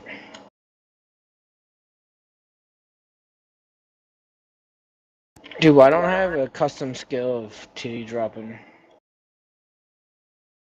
You haven't completed the optional quest for that. Okay.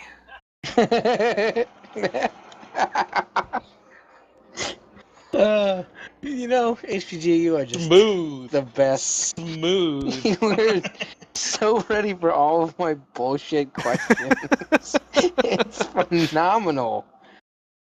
Okay. So there are 3 oaths as a paladin that you can take. You can take the Oath of Devotion, the Oath of the Ancients, and the Oath of Vengeance. And each of them will eventually unlock later skills for you. So the Oath of Devotion is for paladins that are really trying to be like the highest moral figures that they can be. They are paragons. They are the kind that try to lead by example. Yeah, it's definitely a nope after my bar fight. There is the Oath of the Ancients, which is more of an older class of paladin. They are sometimes called Fey Knights, Green Knights, or Horned Knights, and they stand by trying to defend good within the greater good kind of the world around it. So they fight against corruption of nature. They fight against any kind of evil influence over the world that tries to lead people towards darker and more destructive paths. Or you can... the Oath of the Ancients is very much focused more around the natural world, so you tend to get... Mm-hmm. Oh, and there are 4 tenets that the Oath of the Ancients follow. So, first off, I'm still level 2. I know, I'm just going to bump you up at this point. You've done enough RP. I don't know how I go up. I'll walk you through that.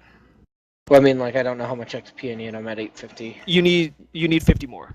So I'm just going to give it Okay. to you because you've done enough role So I'll playing just- at this point. Say it's 900. Yeah, just say it's 900. Danny, if you're not at 900 and level 3 yet, you should make yourself that. I can't change the level, though. No, the level you change... Yeah, you got to go to the class. Oh, And then you give yourself 1 more point into Paladin. there we go. Okay, so that should refresh eventually, and you should be level 3. Yep, I am. Okay, cool.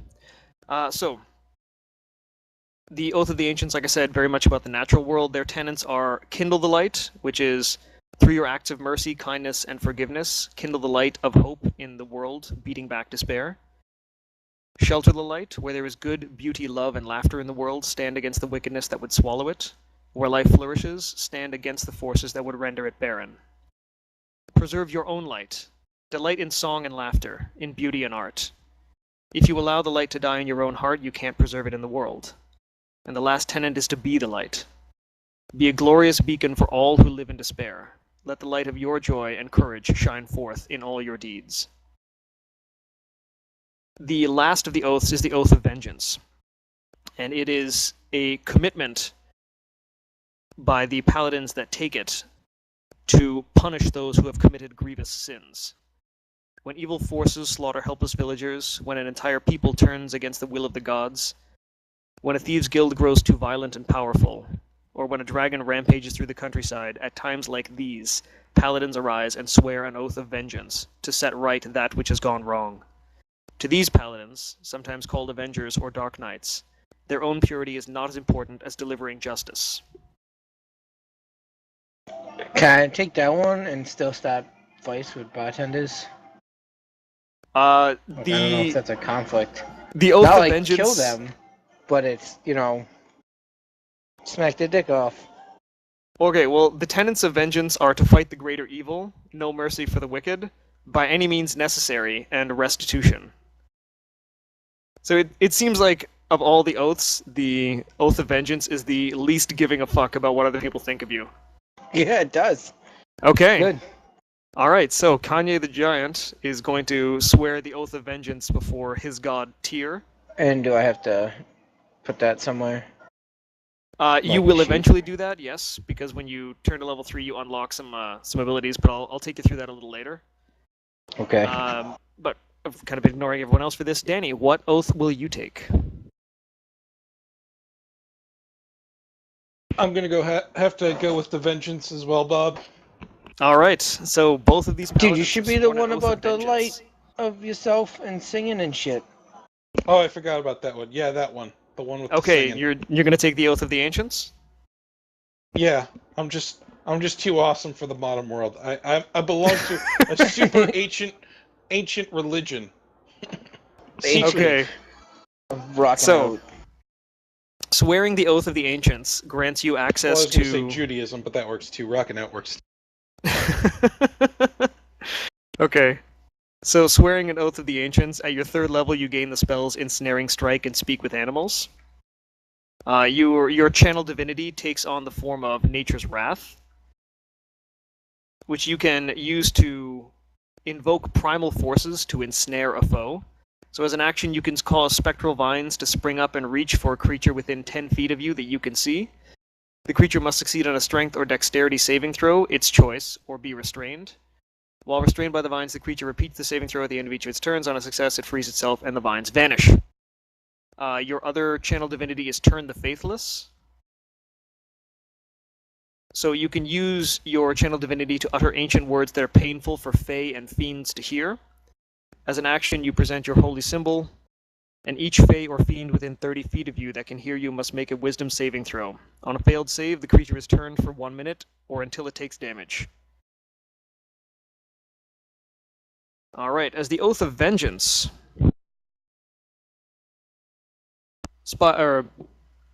Kanye, you get access to Yeah, the if spells... you say spider, it's alright. I'm gonna try and avoid it, though. You gain access to the spells Bane and Hunter's Mark. Your channel divinity is Abjure Enemy. So as an action, you present your holy symbol and speak a prayer of denunciation. Choose one creature within 60 feet of you that you can see. That creature must make a wisdom saving throw, unless it is immune to being frightened. Fiends and undead have disadvantage on the saving throw, and on a failed save, the creature is frightened for 1 minute or until it takes damage. While frightened, the creature's speed is 0, so it can't move, and it can't benefit from any bonus to its speed. On a successful save, the creature's speed is halved for 1 minute, or until the creature takes damage. You also have the Vow of Enmity. And as a bonus action, you can utter a vow against a creature you can see within 10 feet of you, and you gain advantage on attack rolls against this creature for 1 minute, or until it drops to 0 hit points or falls unconscious.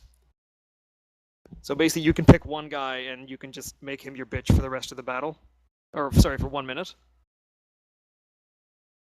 1 minute not being 1 minute of our time, though, right? No, 1 minute would be 10 rounds of battle.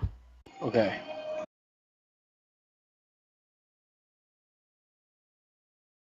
Alright, so at some point you guys can add those to your character sheets as actions and stuff like that. I want that last one. How do I do that? When you're in battle, I'll let you know that you can do it. Well, I mean, like, where do I add that? Oh, that'll be in class actions. Class actions, okay. Okay, so What was jump back mine called to- again? Huh? What was... Well, if you have the PDF of the player's handbook, it's on page 88. Is the Well, no, Oath I of meant what was Vengeance. my thing? It was what, of vengeance? Oh, yours is the Oath of Vengeance. You gained the spells Bane and Hunter's Mark, and you gain the Channel Divinity Abjure Enemy and Vow of Enmity. Okay, that's way too much for me to remember right now. I'll put some stuff in your sheet later. Okay, thanks. Okay, so we're gonna jump back to we'll wrap up what happens to you guys with So you offer your prayers. You hear Jorl. He leads his service. Amongst the people, he talks about the importance of maintaining good relations with the gods, and how through the actions and beliefs of the individuals that support them, the gods are strengthened.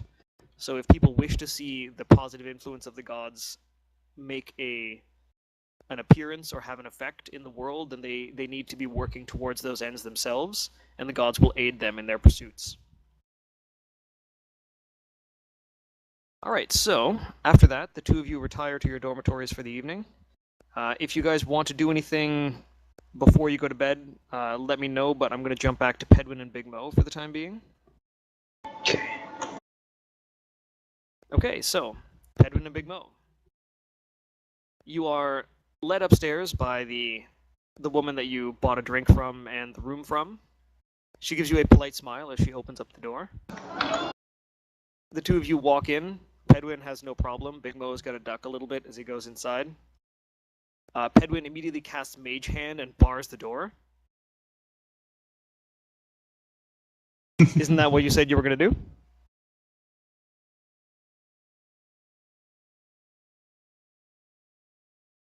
You're right, I am. Okay, you've just walked in the door. Pedwin, what do you do?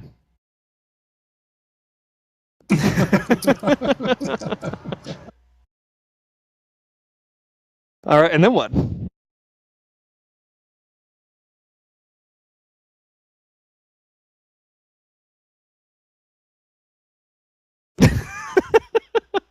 I'm gonna sit down in front of the door and fall asleep.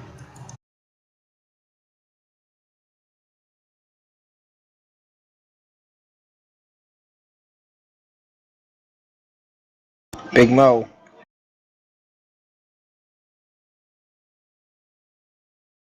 Okay. Big Mo, what a simpleton. Let me just look up a couple things here.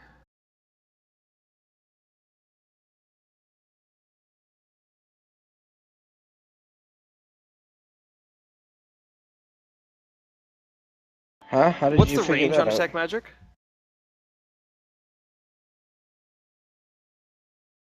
Wait, how did you come to that conclusion, Joe? He's creeped out by how nice everybody is, and he's convinced that they're all secretly evil. At least that's my understanding of it. 30 feet, okay.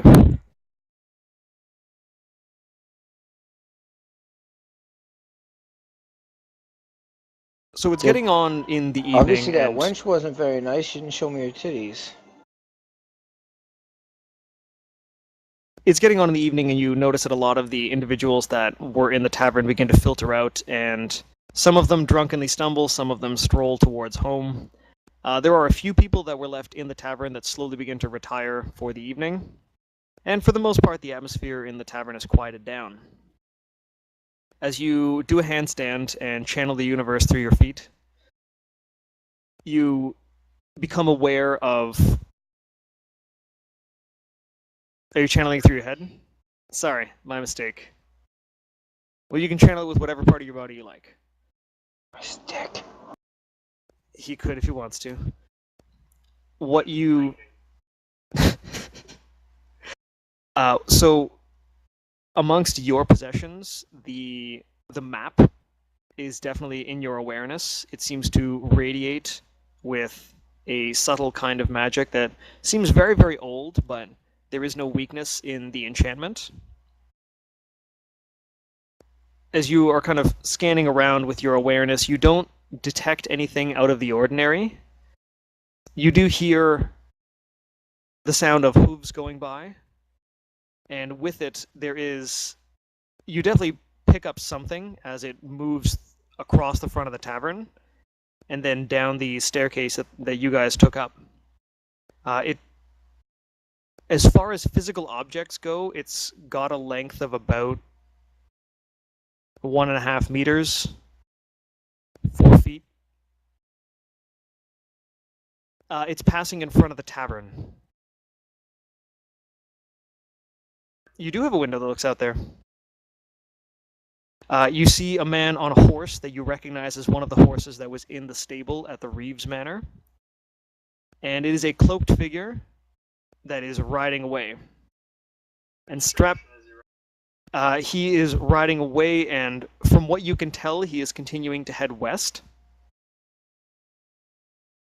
And strapped to his back is a very familiar-looking axe.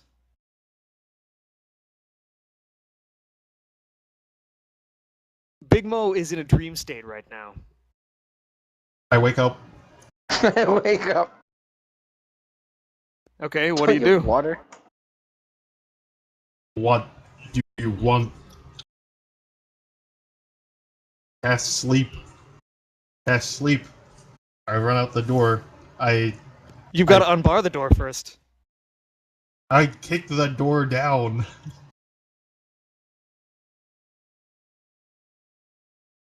Alright, so the two of you get up in a hurry, and you unbar the door, and you hurriedly make your way down. You're causing quite a racket, because nobody's trying to be subtle. Big Mo is just dun-dun-dun-dun-dun-dun, thudding his way down the staircase. And you burst out of the front door in time to see this robed figure on a horse disappearing down the road to the east. Look around. He's pretty far. Like, you picked him up when you were in the room, and he was passing in front of the tavern when you were in the room. Do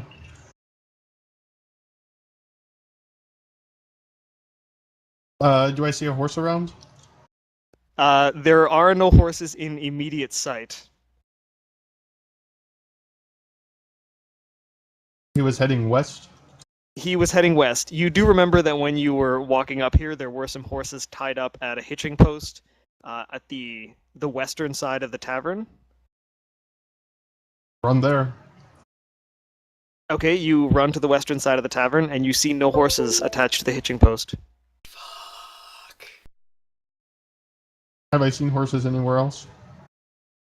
No, there are no horses within eyesight of where you are. Uh, The Start tavern running owner, west. who is a little bit confused that two of his patrons just bolted out, he comes out to investigate, and he says, "What's going on?"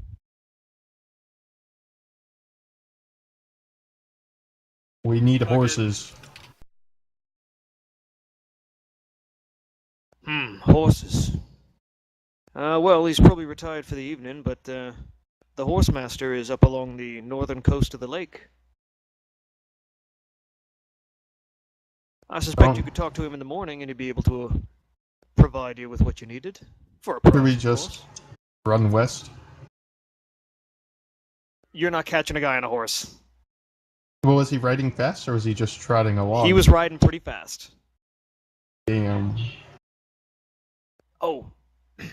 Fuck, okay. Sorry, What the there was fuck's one other this? thing that you detected off of him, too. So we're gonna backpedal a little bit. So you detected something that, and then you looked out the window and you saw that axe. But what pulled your attention more is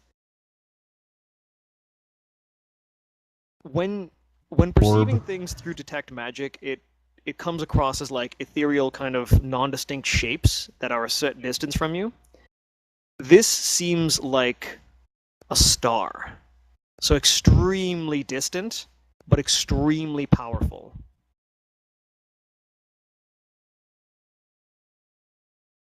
No. You were detecting something that was on that figure, and that figure was less than 30 feet away from you. But the sense you got from it, like the axe, what you now realize was the axe, it had a very distinct presence in your mind. It came across as a solid object. There seemed to be a kind of crackle that pulsed up and down it. But this object was very, very different. It seemed luminous, like it was just giving off every kind of spectrum of energy you've ever felt as a mage, or sorry, as a wizard. And you get a very similar sense to the sense that you had when you were on the island. Orb. But again, it seemed very distant. He's got that goddamn stone from the thing. The orb. I called that shit.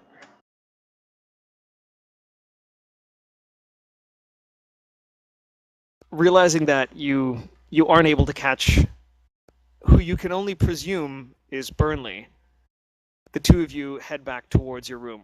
Do the two of you head back towards your room? Do we get a horse and head west?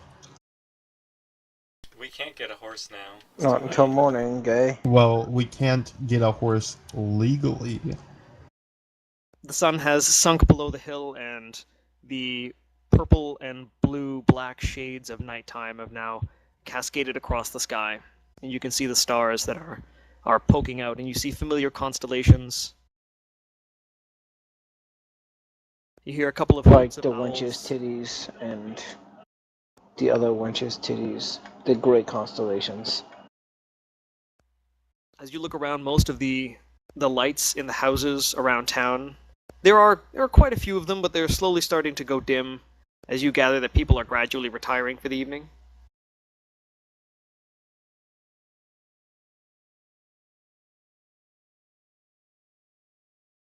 And So did the should two we of you go just- back to your room? Yes? Should we just go back to our room, or should we try to get a horse, Joe? He's got a massive head start on you.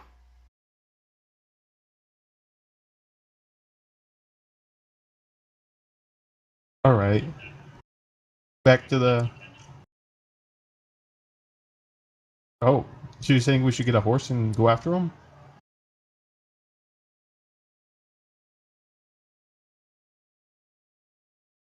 No time. Telepathic. Technically, we don't know where the rest of the party is. You did see them when you guys were leaving the Reeves Manor and headed back towards the tavern. You saw them standing around town, so you know they're still here. But we don't know where they are, so we can't get them. The tavern keeper himself, he kind of motions the two of you to come back inside. He says, "Big day tomorrow. Founding day and all. Best get some rest." I'll turn I'm to him not and say, telling you anything. I'm merely offering my suggestion. very, very carefully, or not carefully, I turn around and yell, "There won't be a founding day unless we get a horse." Suspecting that he The has tavern the orb. owner kind of looks you up and down. He says, "You're a big fella. But if you're planning on stopping Founding Day, you best plan on stopping everyone in this town." Wait, what?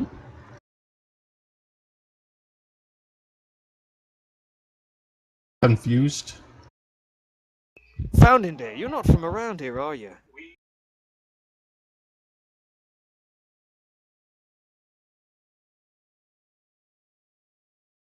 Oh, is that so? You best bring That's that a good the way to Reeves' endear the attention, then. locals, Joe. Keep using important thingy. Let's run to the horse stable. Forget this guy. To the horse stable. Joe won't stay inside the Are the two of you going? The two of you are going for the horse stable? Yep. Okay, you don't know where it is. He told All you us were it told was- is that it's on the north edge of the lake. That's where we're going. All right. I don't think so. I mean, have you hit level 3? Have you rested? Alright, well, you might want to do that. Steve-O, you're also going to get something if you rest. What will I get? You get to choose your path as a barbarian. I already get to choose that, don't I? Well, yes, but Isn't this just it's part going of to the happen leveling up? tonight. I don't think that's important. It doesn't do much for me. Wait, what? All it does is give me an extra Melee attack, I think. That's Well, pretty important. Yeah, if Not you choose important that enough path. to not get the orb.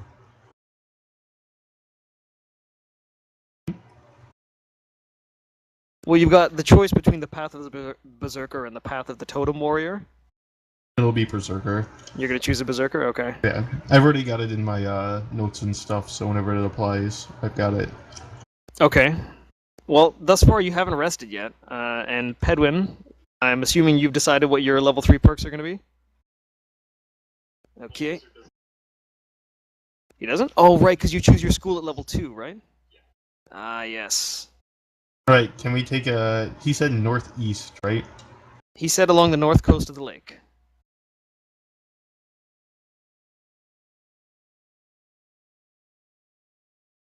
Did we see horses over there when we got out of the boats? Place? You did not. Near the boathouse is a series of residences that you passed when you guys first came in.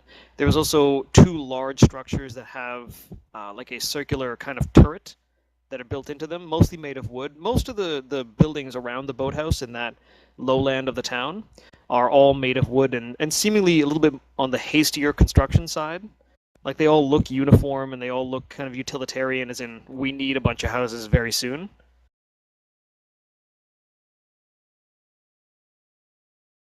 Yeah.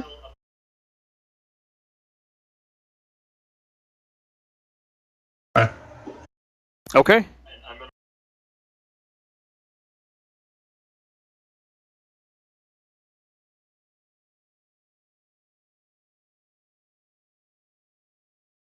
The thing on Holg's ear does have a very distinctive signal, which you've picked up before, so you're going to have a chance of finding them. Can I get you to make an investigation roll?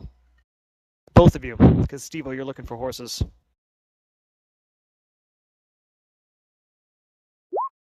Ah, hell.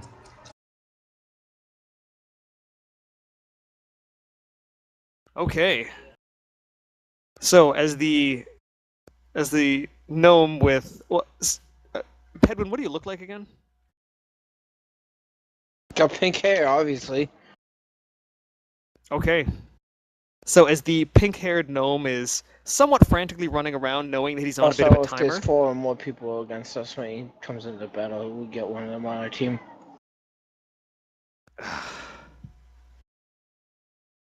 And so as Pedwin is almost frantically running around, trying to pick up anything that seems familiar, as he runs by the general goods and the smithy, he gets a vague awareness of some magically oriented things in there. He detects some magic from a structure that's just along the stone wall that's a little further south of the smith.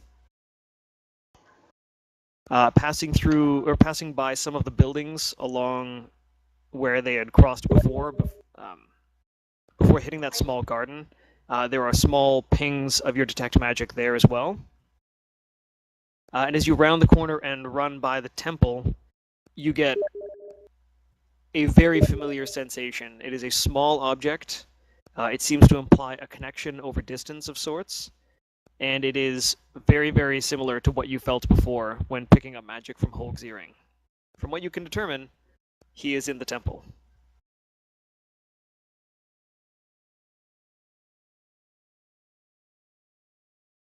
The door is locked.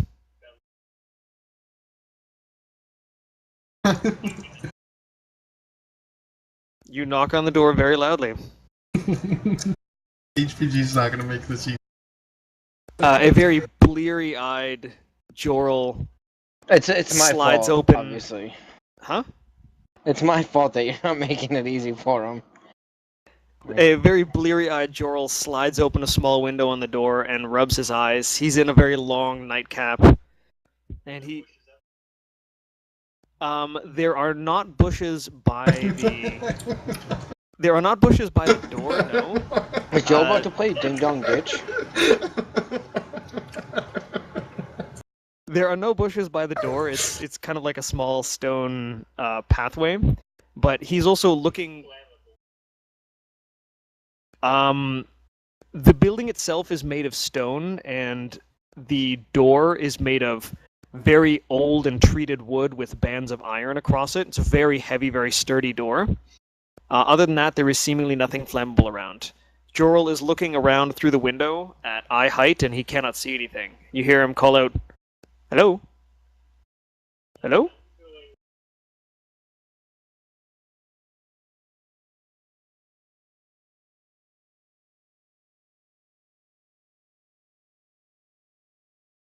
You're on the other side of a locked door. Yeah, he opened a small window at eye height.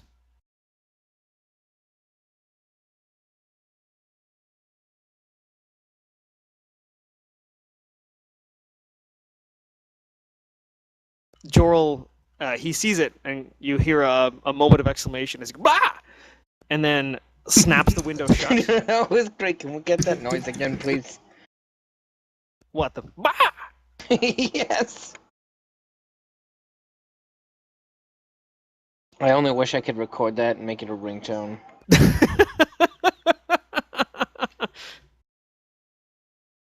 You hear from behind the door, "Joseph, I'll not have you playing any pranks on me again. Go to bed."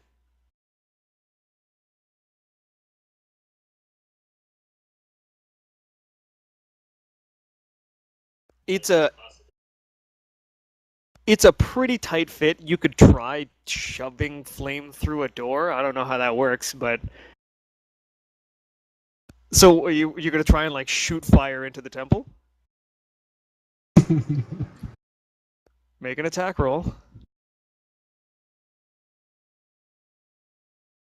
I'm just gonna say a normal one. It's not a disadvantage because your target's right there. It's a weird target, but it's right there.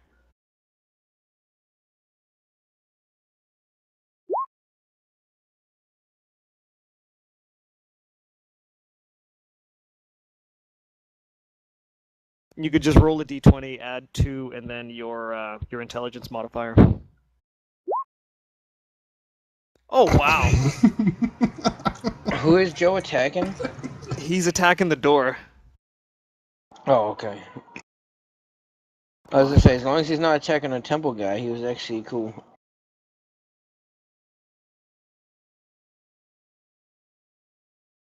Oh, so you gotta like redo your spells?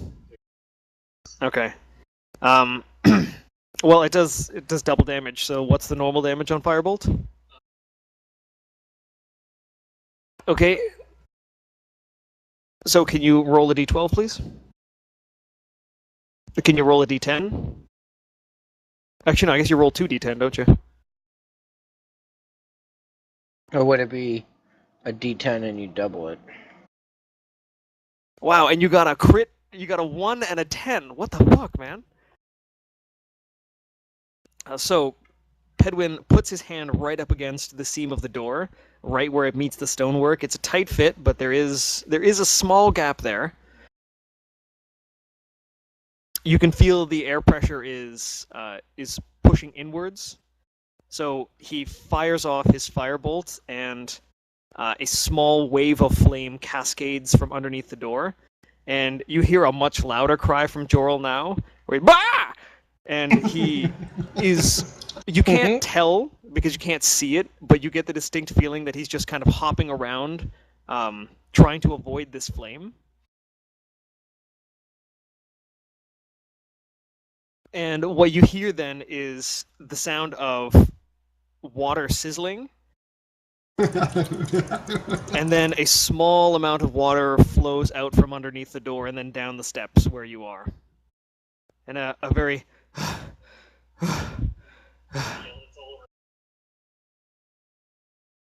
You see Jorel appear at the windows that are left and right of the door, and he looks around, and you now see he was much more concerned, still in his nightcap and his sleeping gear, but he's looking around and then spots you standing there with Produce Flame in your hand. Oh, no, you did Firebolt. There is no Produce Flame. So you snuffed out the one you had before?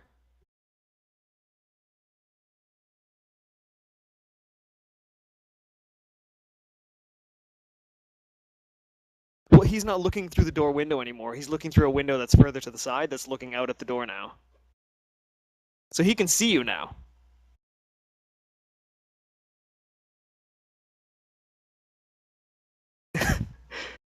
He is looking around very confusedly and then looks back at you, who are just standing there, kind of waving right at him. And he gives you a kind of shrug, like a, "What happened?"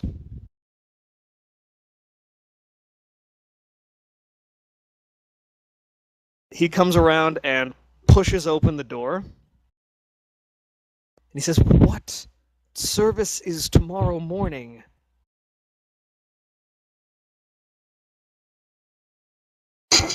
"Can I help you, gnome?"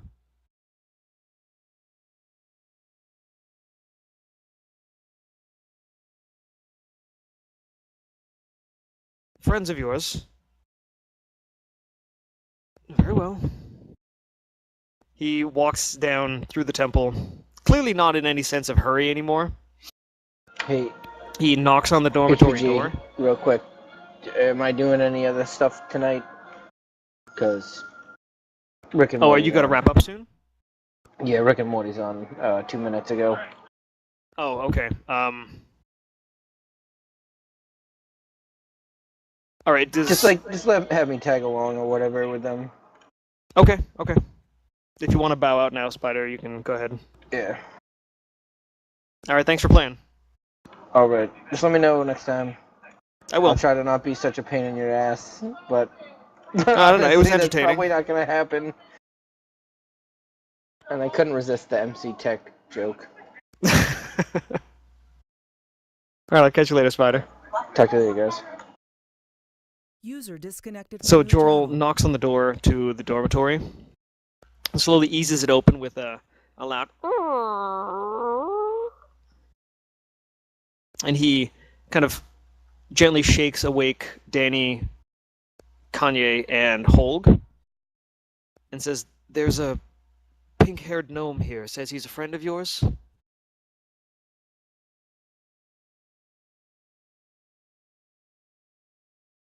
Hey, Danny, you still here?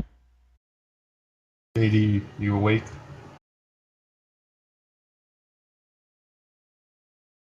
Apparently not. Okay. So, Danny, Kanye, and Holg all get up. Holg is kind of rubbing his eyes. And the three of them get up and gather their belongings. Again, not in any particular hurry. And they slowly trot out from what was, their warm beds into a cool evening. And the three of these rather large individuals are now standing around Pedwin.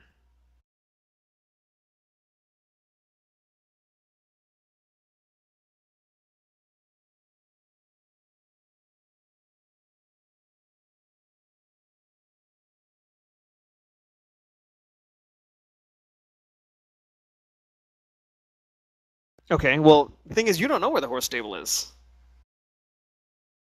All right. So Danny, Kanye, fuck, that's his name. Danny, Kanye, and Holg, they go back and they retrieve their belongings. They notice their boots are slightly singed, and they don't really know why that happened. But they retrieve their belongings. Uncharacteristically, they each donate 1 gold to the temple for being so generous to take them in. And they leave. And they are now running through the streets, hopefully trying to find wherever the hell Pedwin just went. So, while all of this is going on, Big Mo, you were roused from your sleep rather rudely, where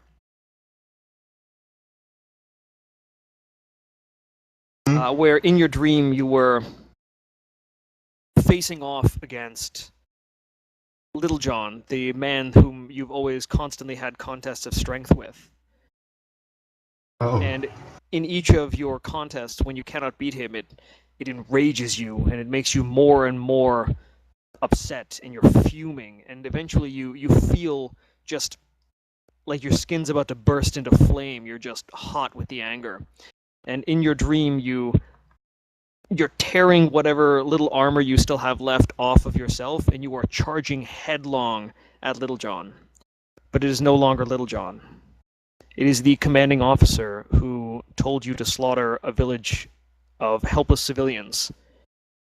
And when you turned and said no, when you slaughtered him instead, you feel that same rage that pulses through you.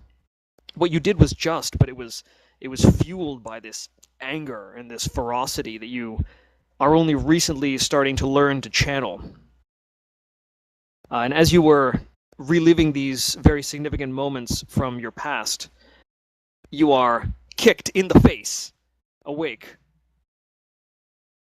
And the situation is explained to you that you're chasing Burnley, and the two of you thunder downstairs, you and Pedwin. And upon seeing him disappear off into the distance on his horse, the two of you discuss, and you realize that, you know what? Yeah, we're chasing this motherfucker. And you go off to look for some horses. Mhm. You do not find any immediately, but you are now on the northern coast. Right, the northern coast. Yeah, that's good. All right, so you are on the northern coast of the lake. What do you do? I look for horses. All right, well, I'm going to take your investigation roll from before. So as you look around, you see... I had you roll investigation. I know. You are looking around to see what it is that's around you. And you do notice this area has lots of seeming pastures. So there are lots of fenced-off areas. There is a barn just north of you. There is a relatively large house with a small chimney coming out of the top. The windows have gone dark by now, so from what you can tell, there's nobody awake in there. Are you talking about that one there? I am talking about this building that's right in front of you. To the east of you, you notice another of the stone wells. And there is a larger building with a larger cobblestone chimney that is currently puffing smoke a little bit. It's very faint wisps. It seems like it's not a roaring That one? fire, more of... no, this one here, the one you pinged before. So that's the one I'm describing right now. Next to that is another barn that is like the first one Is that east built or right west? into the fence. East or west? Sorry, west. I said east, but I meant west. I was like, I'm on the wrong side of the lake. No. You're on the right side of the lake. There are two other homes that you passed on the way here, again, all with darkened windows. To your east, you hear the gentle burbling of the brook that feeds into the lake. And you see the small bridge that citizens can take to walk over it. And then further out are, again, those buildings you spotted when you left the boathouse, with the small cylindrical turrets and some of the open fields before one of the hills that features a rather large windmill. Does that look like a stable right there? That is a barn. And a barn, like most barns, are meant for containing animals. Okay. Can I run up next to it and see if I see any horses inside? You can run up next to it, but there are no windows in a barn. Can I bang on the side and listen for horses? You can, but you are going to risk waking up the people in the house nearby. That's fine. I'm gonna be waking them up soon, anyways. Okay. So you thump loudly on the barn door, and you hear the whinnying of a horse. All right. I run back to the house and bang on the door. All right, you run up to the house and you on the door. The door, you hear some shuffling around. You see one of the nearest window to you light up with a flickering flame of a candle. And the man that answers the door is rather aged. He's got a long gray beard, and he simply looks like a getting on in years kind of senior citizen human. Again, bleary-eyed, seems like he fell asleep in his chair, and he looks up at you and, "What do you want?" I need to purchase horses. "Then come back tomorrow when we're selling horses," and goes to shut the door. I force the door open, So and you I look him in the eye and say, I need them now. make an intimidation check. Intimidation isn't my strong point. I'm a big, strong guy. You fully just intimidated this guy. You have to make Can't- an intimidation roll.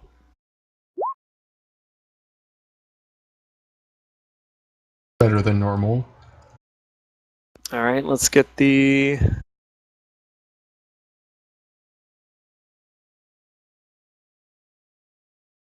All right, he does not make his wisdom saving throw.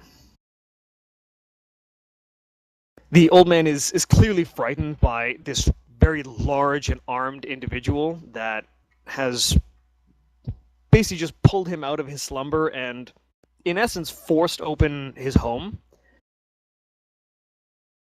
So he says, fine, if you want the damn thing that badly. That'll be 15 gold, up front. How many horses is it? Did I... You said a horse. A horse is 15 gold. He said a horse. He said a horse. Pretty sure I said horses. Uh-oh. What? I was getting technical on this. When you pounded on this guy's door, you said I need a horse. Can we pretend I said horses? Sure. So he Someone could he hold tells us you the all. price is 15 gold each. Yeah. And he I starts to need- walk out of his house on his walking stick. He's giving you a very wide berth. You also, before he left, you saw him reach for something behind the door and then walk outside on his, kind of crooked cane. He's just hobbling along. I guess I'll The- follow him. I don't see anyone approaching, do I? You don't see anyone approaching. Go ahead and make a perception check. I mean, like, my party approaching is what I'm looking for. You don't see anyone approaching. Make a perception check.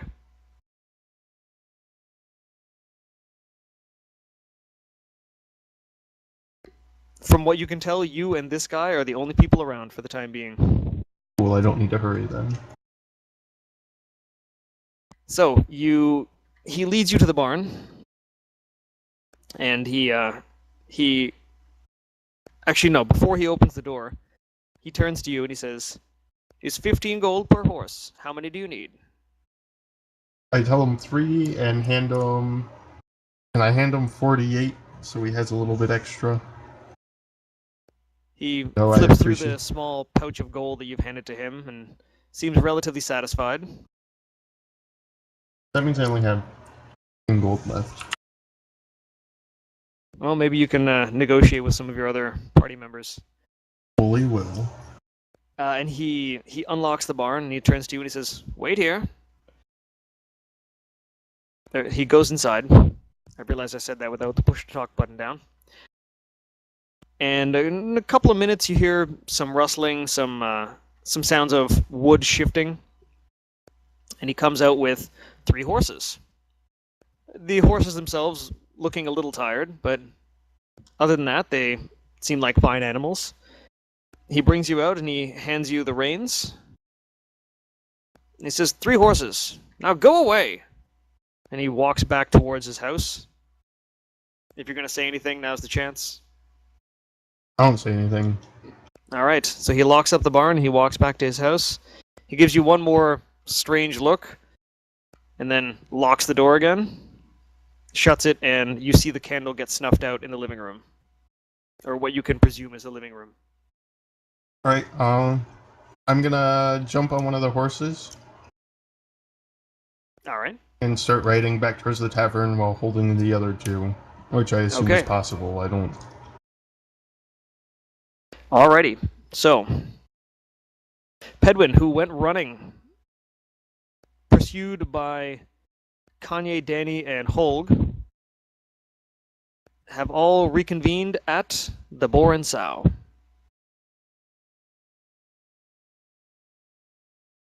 I'm just going to pull you out there, Pedwin. As you are standing around, you can hear the sound of hooves beating on dirt path. And you see coming around the corner is Big Mo on a horse leading 2 more by the reins.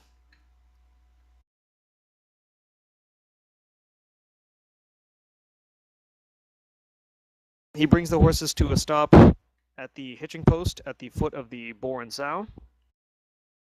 Pedwin, what do you do? If I can get on a horse. User left your channel.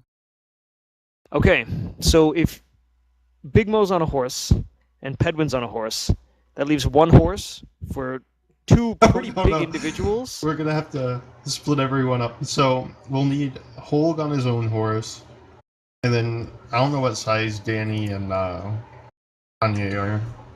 Well, Kanye is a pretty big dude. What about Danny? I'm sure we can get two people on one horse, on two horses. Danny and Kanye could probably fit on one horse.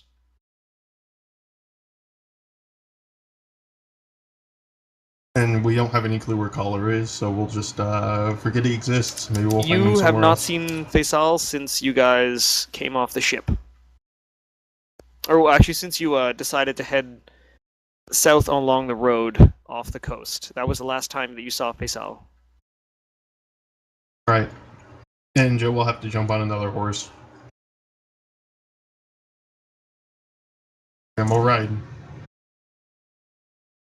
Okay, let's see.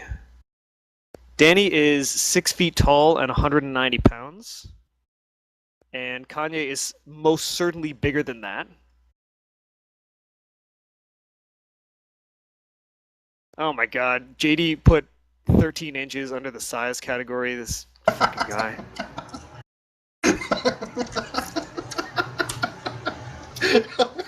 Didn't even notice that.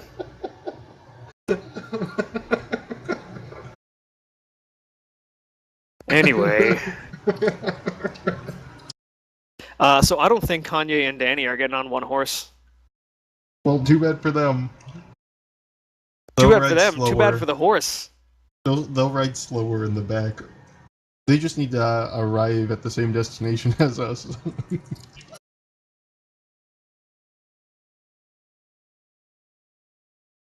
Big Mo. Okay. Danny and So- Kanye haven't contributed much, so they can go crutch to Hess all the way out.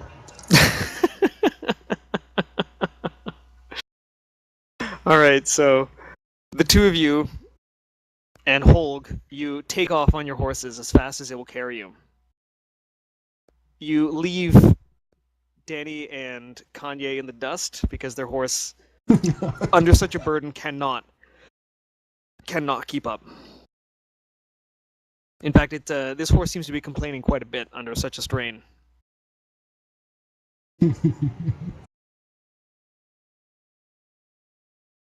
As the three of you take off, you are passing by other farmhouses that seem to be growing a variety of different fruits and vegetables. You begin to leave the outskirts of the city.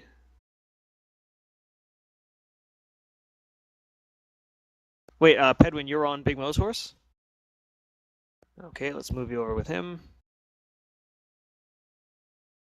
And Holg is coming too. And then these guys are slowly making their way. Okay. So, you all leave the town of Verdale behind you.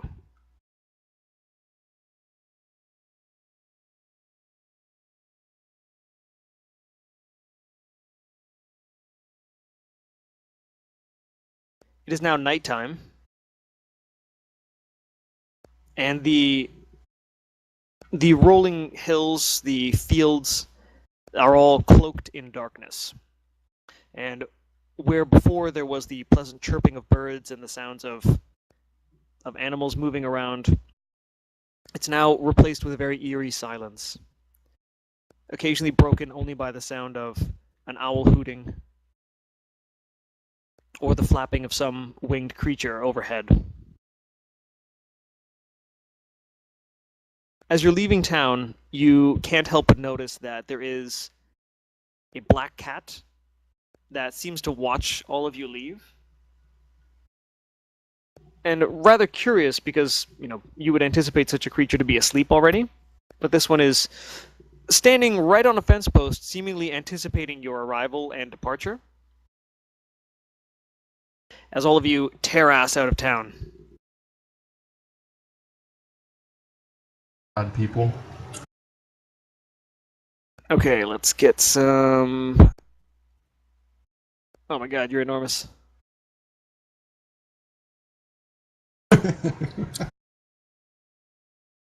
If we're this size, we can get there in just a couple steps. Yeah, I know, right? Holg is around here as well. Okay, and you guys have no sight of Danny or Kanye at this point. But you are all tear-assing down the road.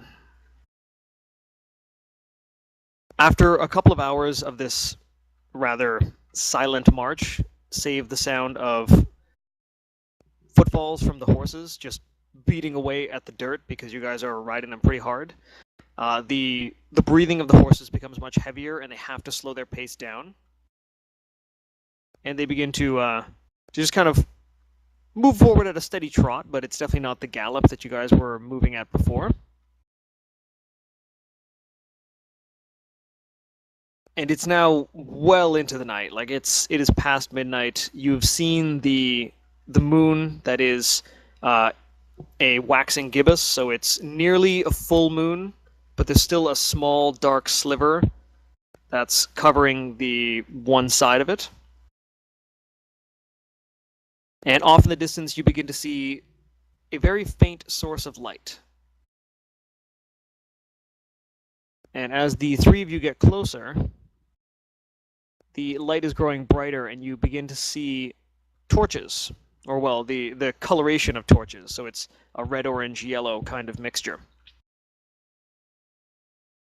What the three of you come up to is a very large wooden structure where lots of logs have been placed in the ground upright, the ends of them sharpened somewhat to prevent anyone from just simply scaling the wall. There are 4 guards that are outside, and some of them appear to have been quite bored. They were just playing a simple dice game. One of them was standing on duty, and one of them is up in a watchtower, holding one of the torches that you spotted from the distance. As you 3 riders appear from out of the night, you notice that the man in the watchtower picks up his crossbow. The 2 men that are standing guard also begin to stand up and they pick up their weapons, and all 4 of them are facing you. As the group of you start to approach the structure in front of you, what do you do? You're going to attack right off the bat? I don't think we should light them on fire. This is the place that you were before, yes, but it's a very different atmosphere when you ride in the middle of the night.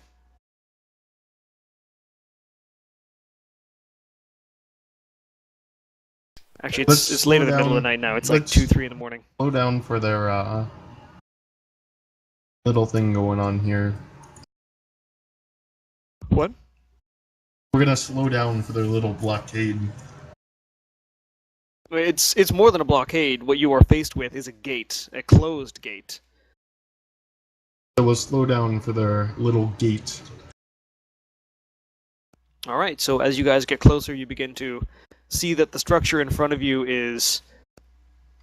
It's definitely smaller than the town of Verdale, but you know, it still goes around for a ways, and this wall seems to surround the entire structure, at least from what you can tell.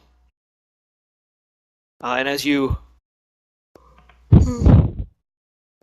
walk up to the gate, one of the guards addresses you. Are we yawning as we walk up? I'm yawning. I'm getting tired. Oh. As the guard addresses you, he raises a hand for you to stop.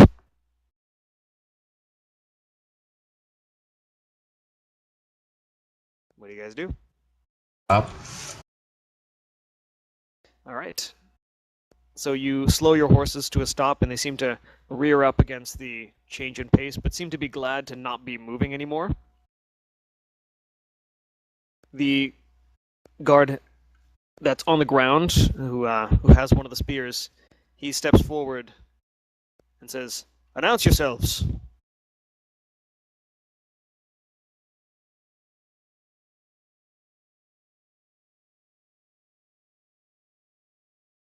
I am Big Mo. Well, dudes and Big Mo.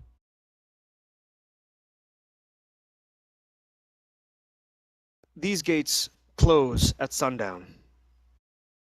No one is permitted in or out. I don't suppose Why are you you here? saw someone with a big axe pass through just a I little while did? ago. What of it? It has been several hours since he was here. Did you see which way he went? Yes, he was not permitted inside these walls, as you will not be permitted inside these walls this evening. That's fine. Which way did he go? Around. And he points to the south of the wall. I vote we follow. Alright. Okay, so the three of you start heading south along the wall.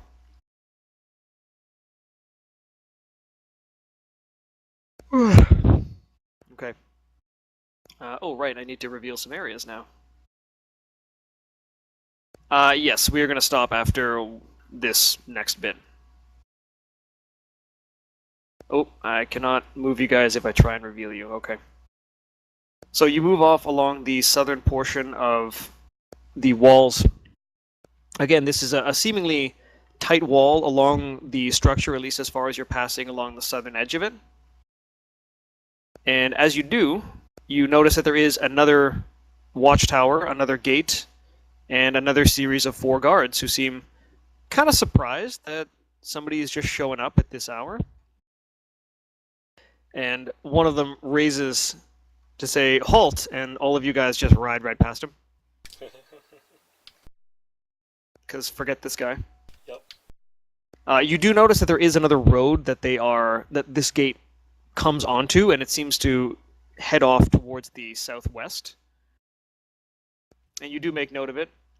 And Pedwin, you do take a moment to bring out your map, and under the light of one of the torches, you can see that everywhere that you have traveled thus far is inscribed on the map.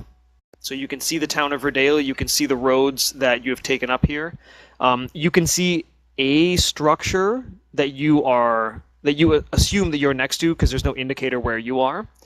But you can kind of gather where you are on the map based on how much is becoming revealed and how much of the landscape is becoming drawn by some invisible hand on this map. So a circular structure is revealed to you on the map when you do so. And as you guys blow right by this gate, you are coming around towards the northwest of whatever this structure is. You can see off to the north there is a break in the silhouette of the skyline, and you can see lots of points coming upwards, so you can only assume that this is the forest that you guys had seen earlier. And as you finish rounding this structure, the whole process takes about 45 minutes or so on your, now tired horses. You guys hit the road to the northeast, and here you decide. Do you go southwest, or do you go northwest? And we will end with whatever decision you guys make. Where are we? Okay. I vote we rest in town. Rest in town? Yeah. What Which town? This town. This little thingy. Is this a town, or is this like a... They can't get in. You the can gates tell are this is a closed. town, but they're not opening the door for you, not yet. You can try and get in. What do you think? Northwest? Northwest. I got instinct. Cast locate object. See if I can tell if he's within a reasonable distance. But level of spell is locate object? Level 2, and I don't have level 2 spells yet. 'Cause I Do you have have? long Oh, rest. okay. Well, it is. Are going to have to take a long rest. What's more is because you guys have also traveled through the majority of the night, you now have 1 level of exhaustion. I think we should go northwest.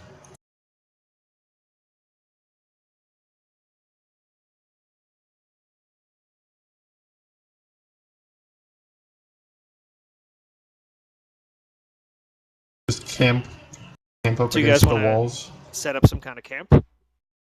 Right, yeah. Okay. Do you guys have camping supplies, like stuff you can sleep on? Rose sleeps on the ground. Sure I do. Let me check. Well, I mean, some of you might have like bedrolls and stuff.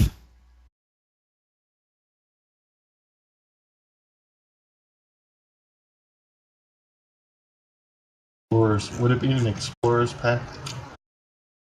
I'll just sleep up against a tree or something. I think an explorer's pack has some kind of thing to sleep on.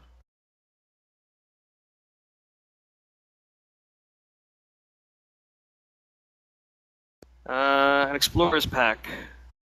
Yes, it has a bedroll.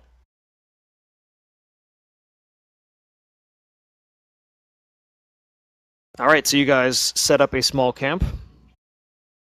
Holg just he hops off of his horse. And he says, "Well, that was fun," and then sits down and promptly just braces himself against a large mound of earth, and he's kind of semi-reclined, and he just immediately dozes off.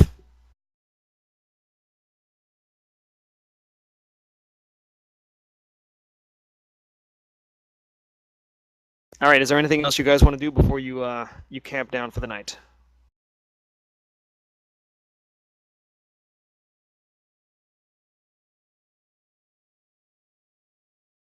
The ones on the road that you passed, or the ones that are heading on the road to the northeast or northwest? Well, there's guards at all of the roads that meet this place, and so far you've seen 4 roads that come into this place from like your 4 diagonal compass directions.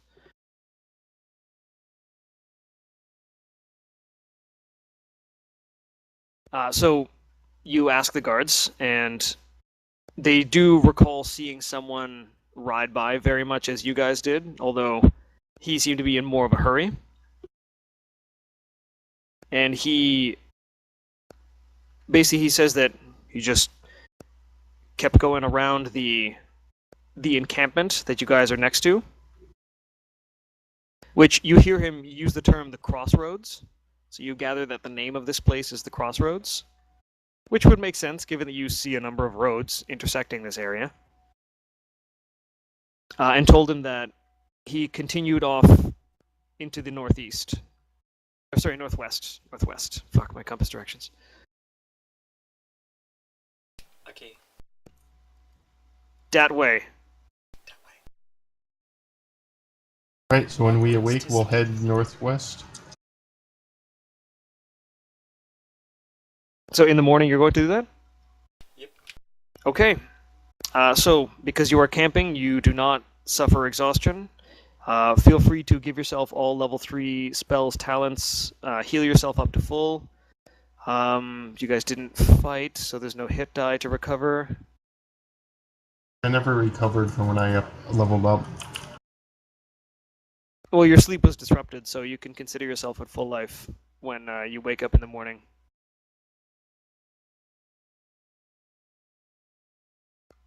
So that's all you guys are going to do before you go to sleep? You're not going to take care of the horses or anything like that?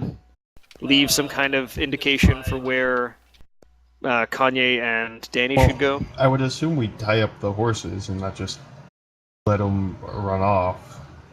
What are you tying them up to? Tree. Okay, we'll say there's a tree around, and you guys tie your horses to the tree. Alright, so you wake up in the morning. The sun is nearly at its zenith, so you guys have slept through part of the morning. You do wake up and you see that Danny and Kanye have not joined you. And what's more, you see a tree with a couple of pieces of rope tied to it and no horses.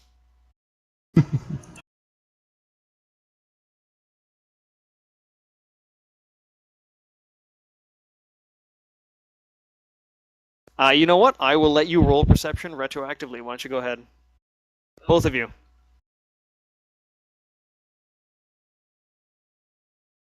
And you know what? Even fucking Holg is gonna roll perception.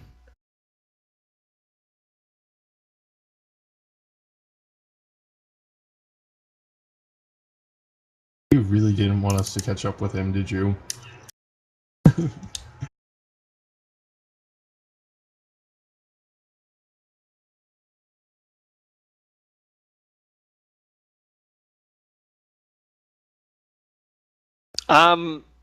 No, it's not, but you catching him is something that I have deemed to be rather unlikely. Steve-O, you rolled your perception as 9. Okay, Holg got a critical roll. So you guys are going to wake up earlier in the morning, and when you guys wake up, you're going to be thrown into combat immediately. But we're not doing that tonight. Fine with that. Okay, thank you guys for playing. I hope you had fun. It was fun. Glad you didn't like, cast sleep like right when you saw him. That would have been hilarious. He would have been so fucking pissed.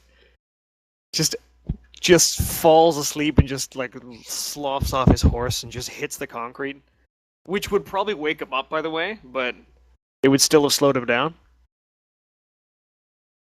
His horse might have kept running though. You don't know that. The Alrighty, dude's so an I asshole. need I don't to think his make a horse would note. stand around while he falls asleep and falls off.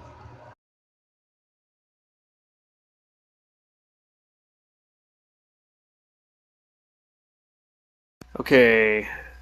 Events.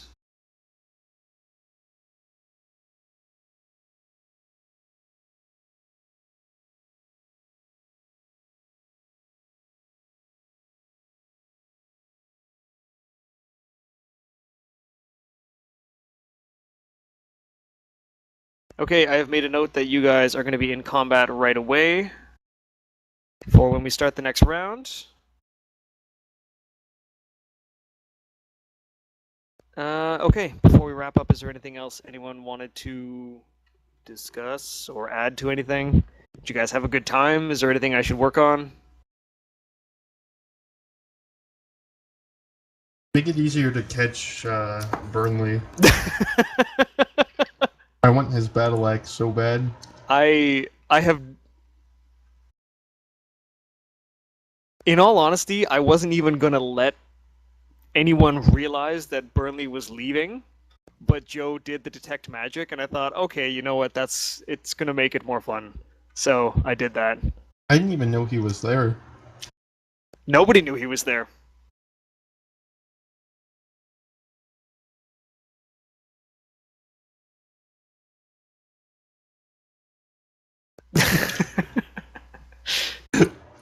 No, he was fine. There is no magic that turns people into pod people in Verdale, from what you can tell. Yet, all right. Okay, that's everything I could think of that's going to happen in this episode.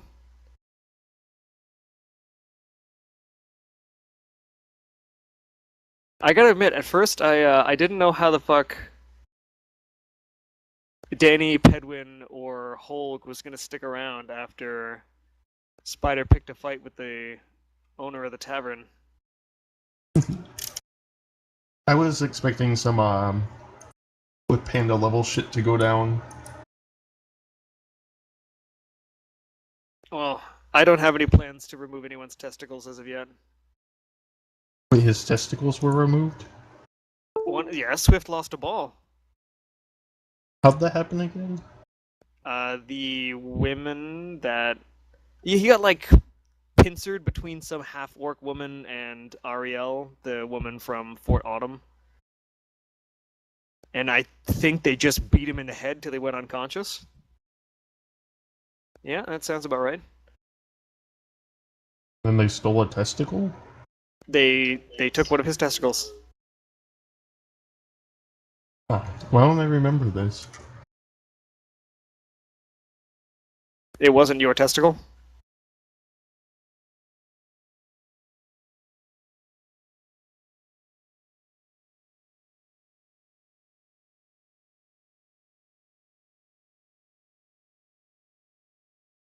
Okay, I'm gonna have to write down what the fuck happened in this episode.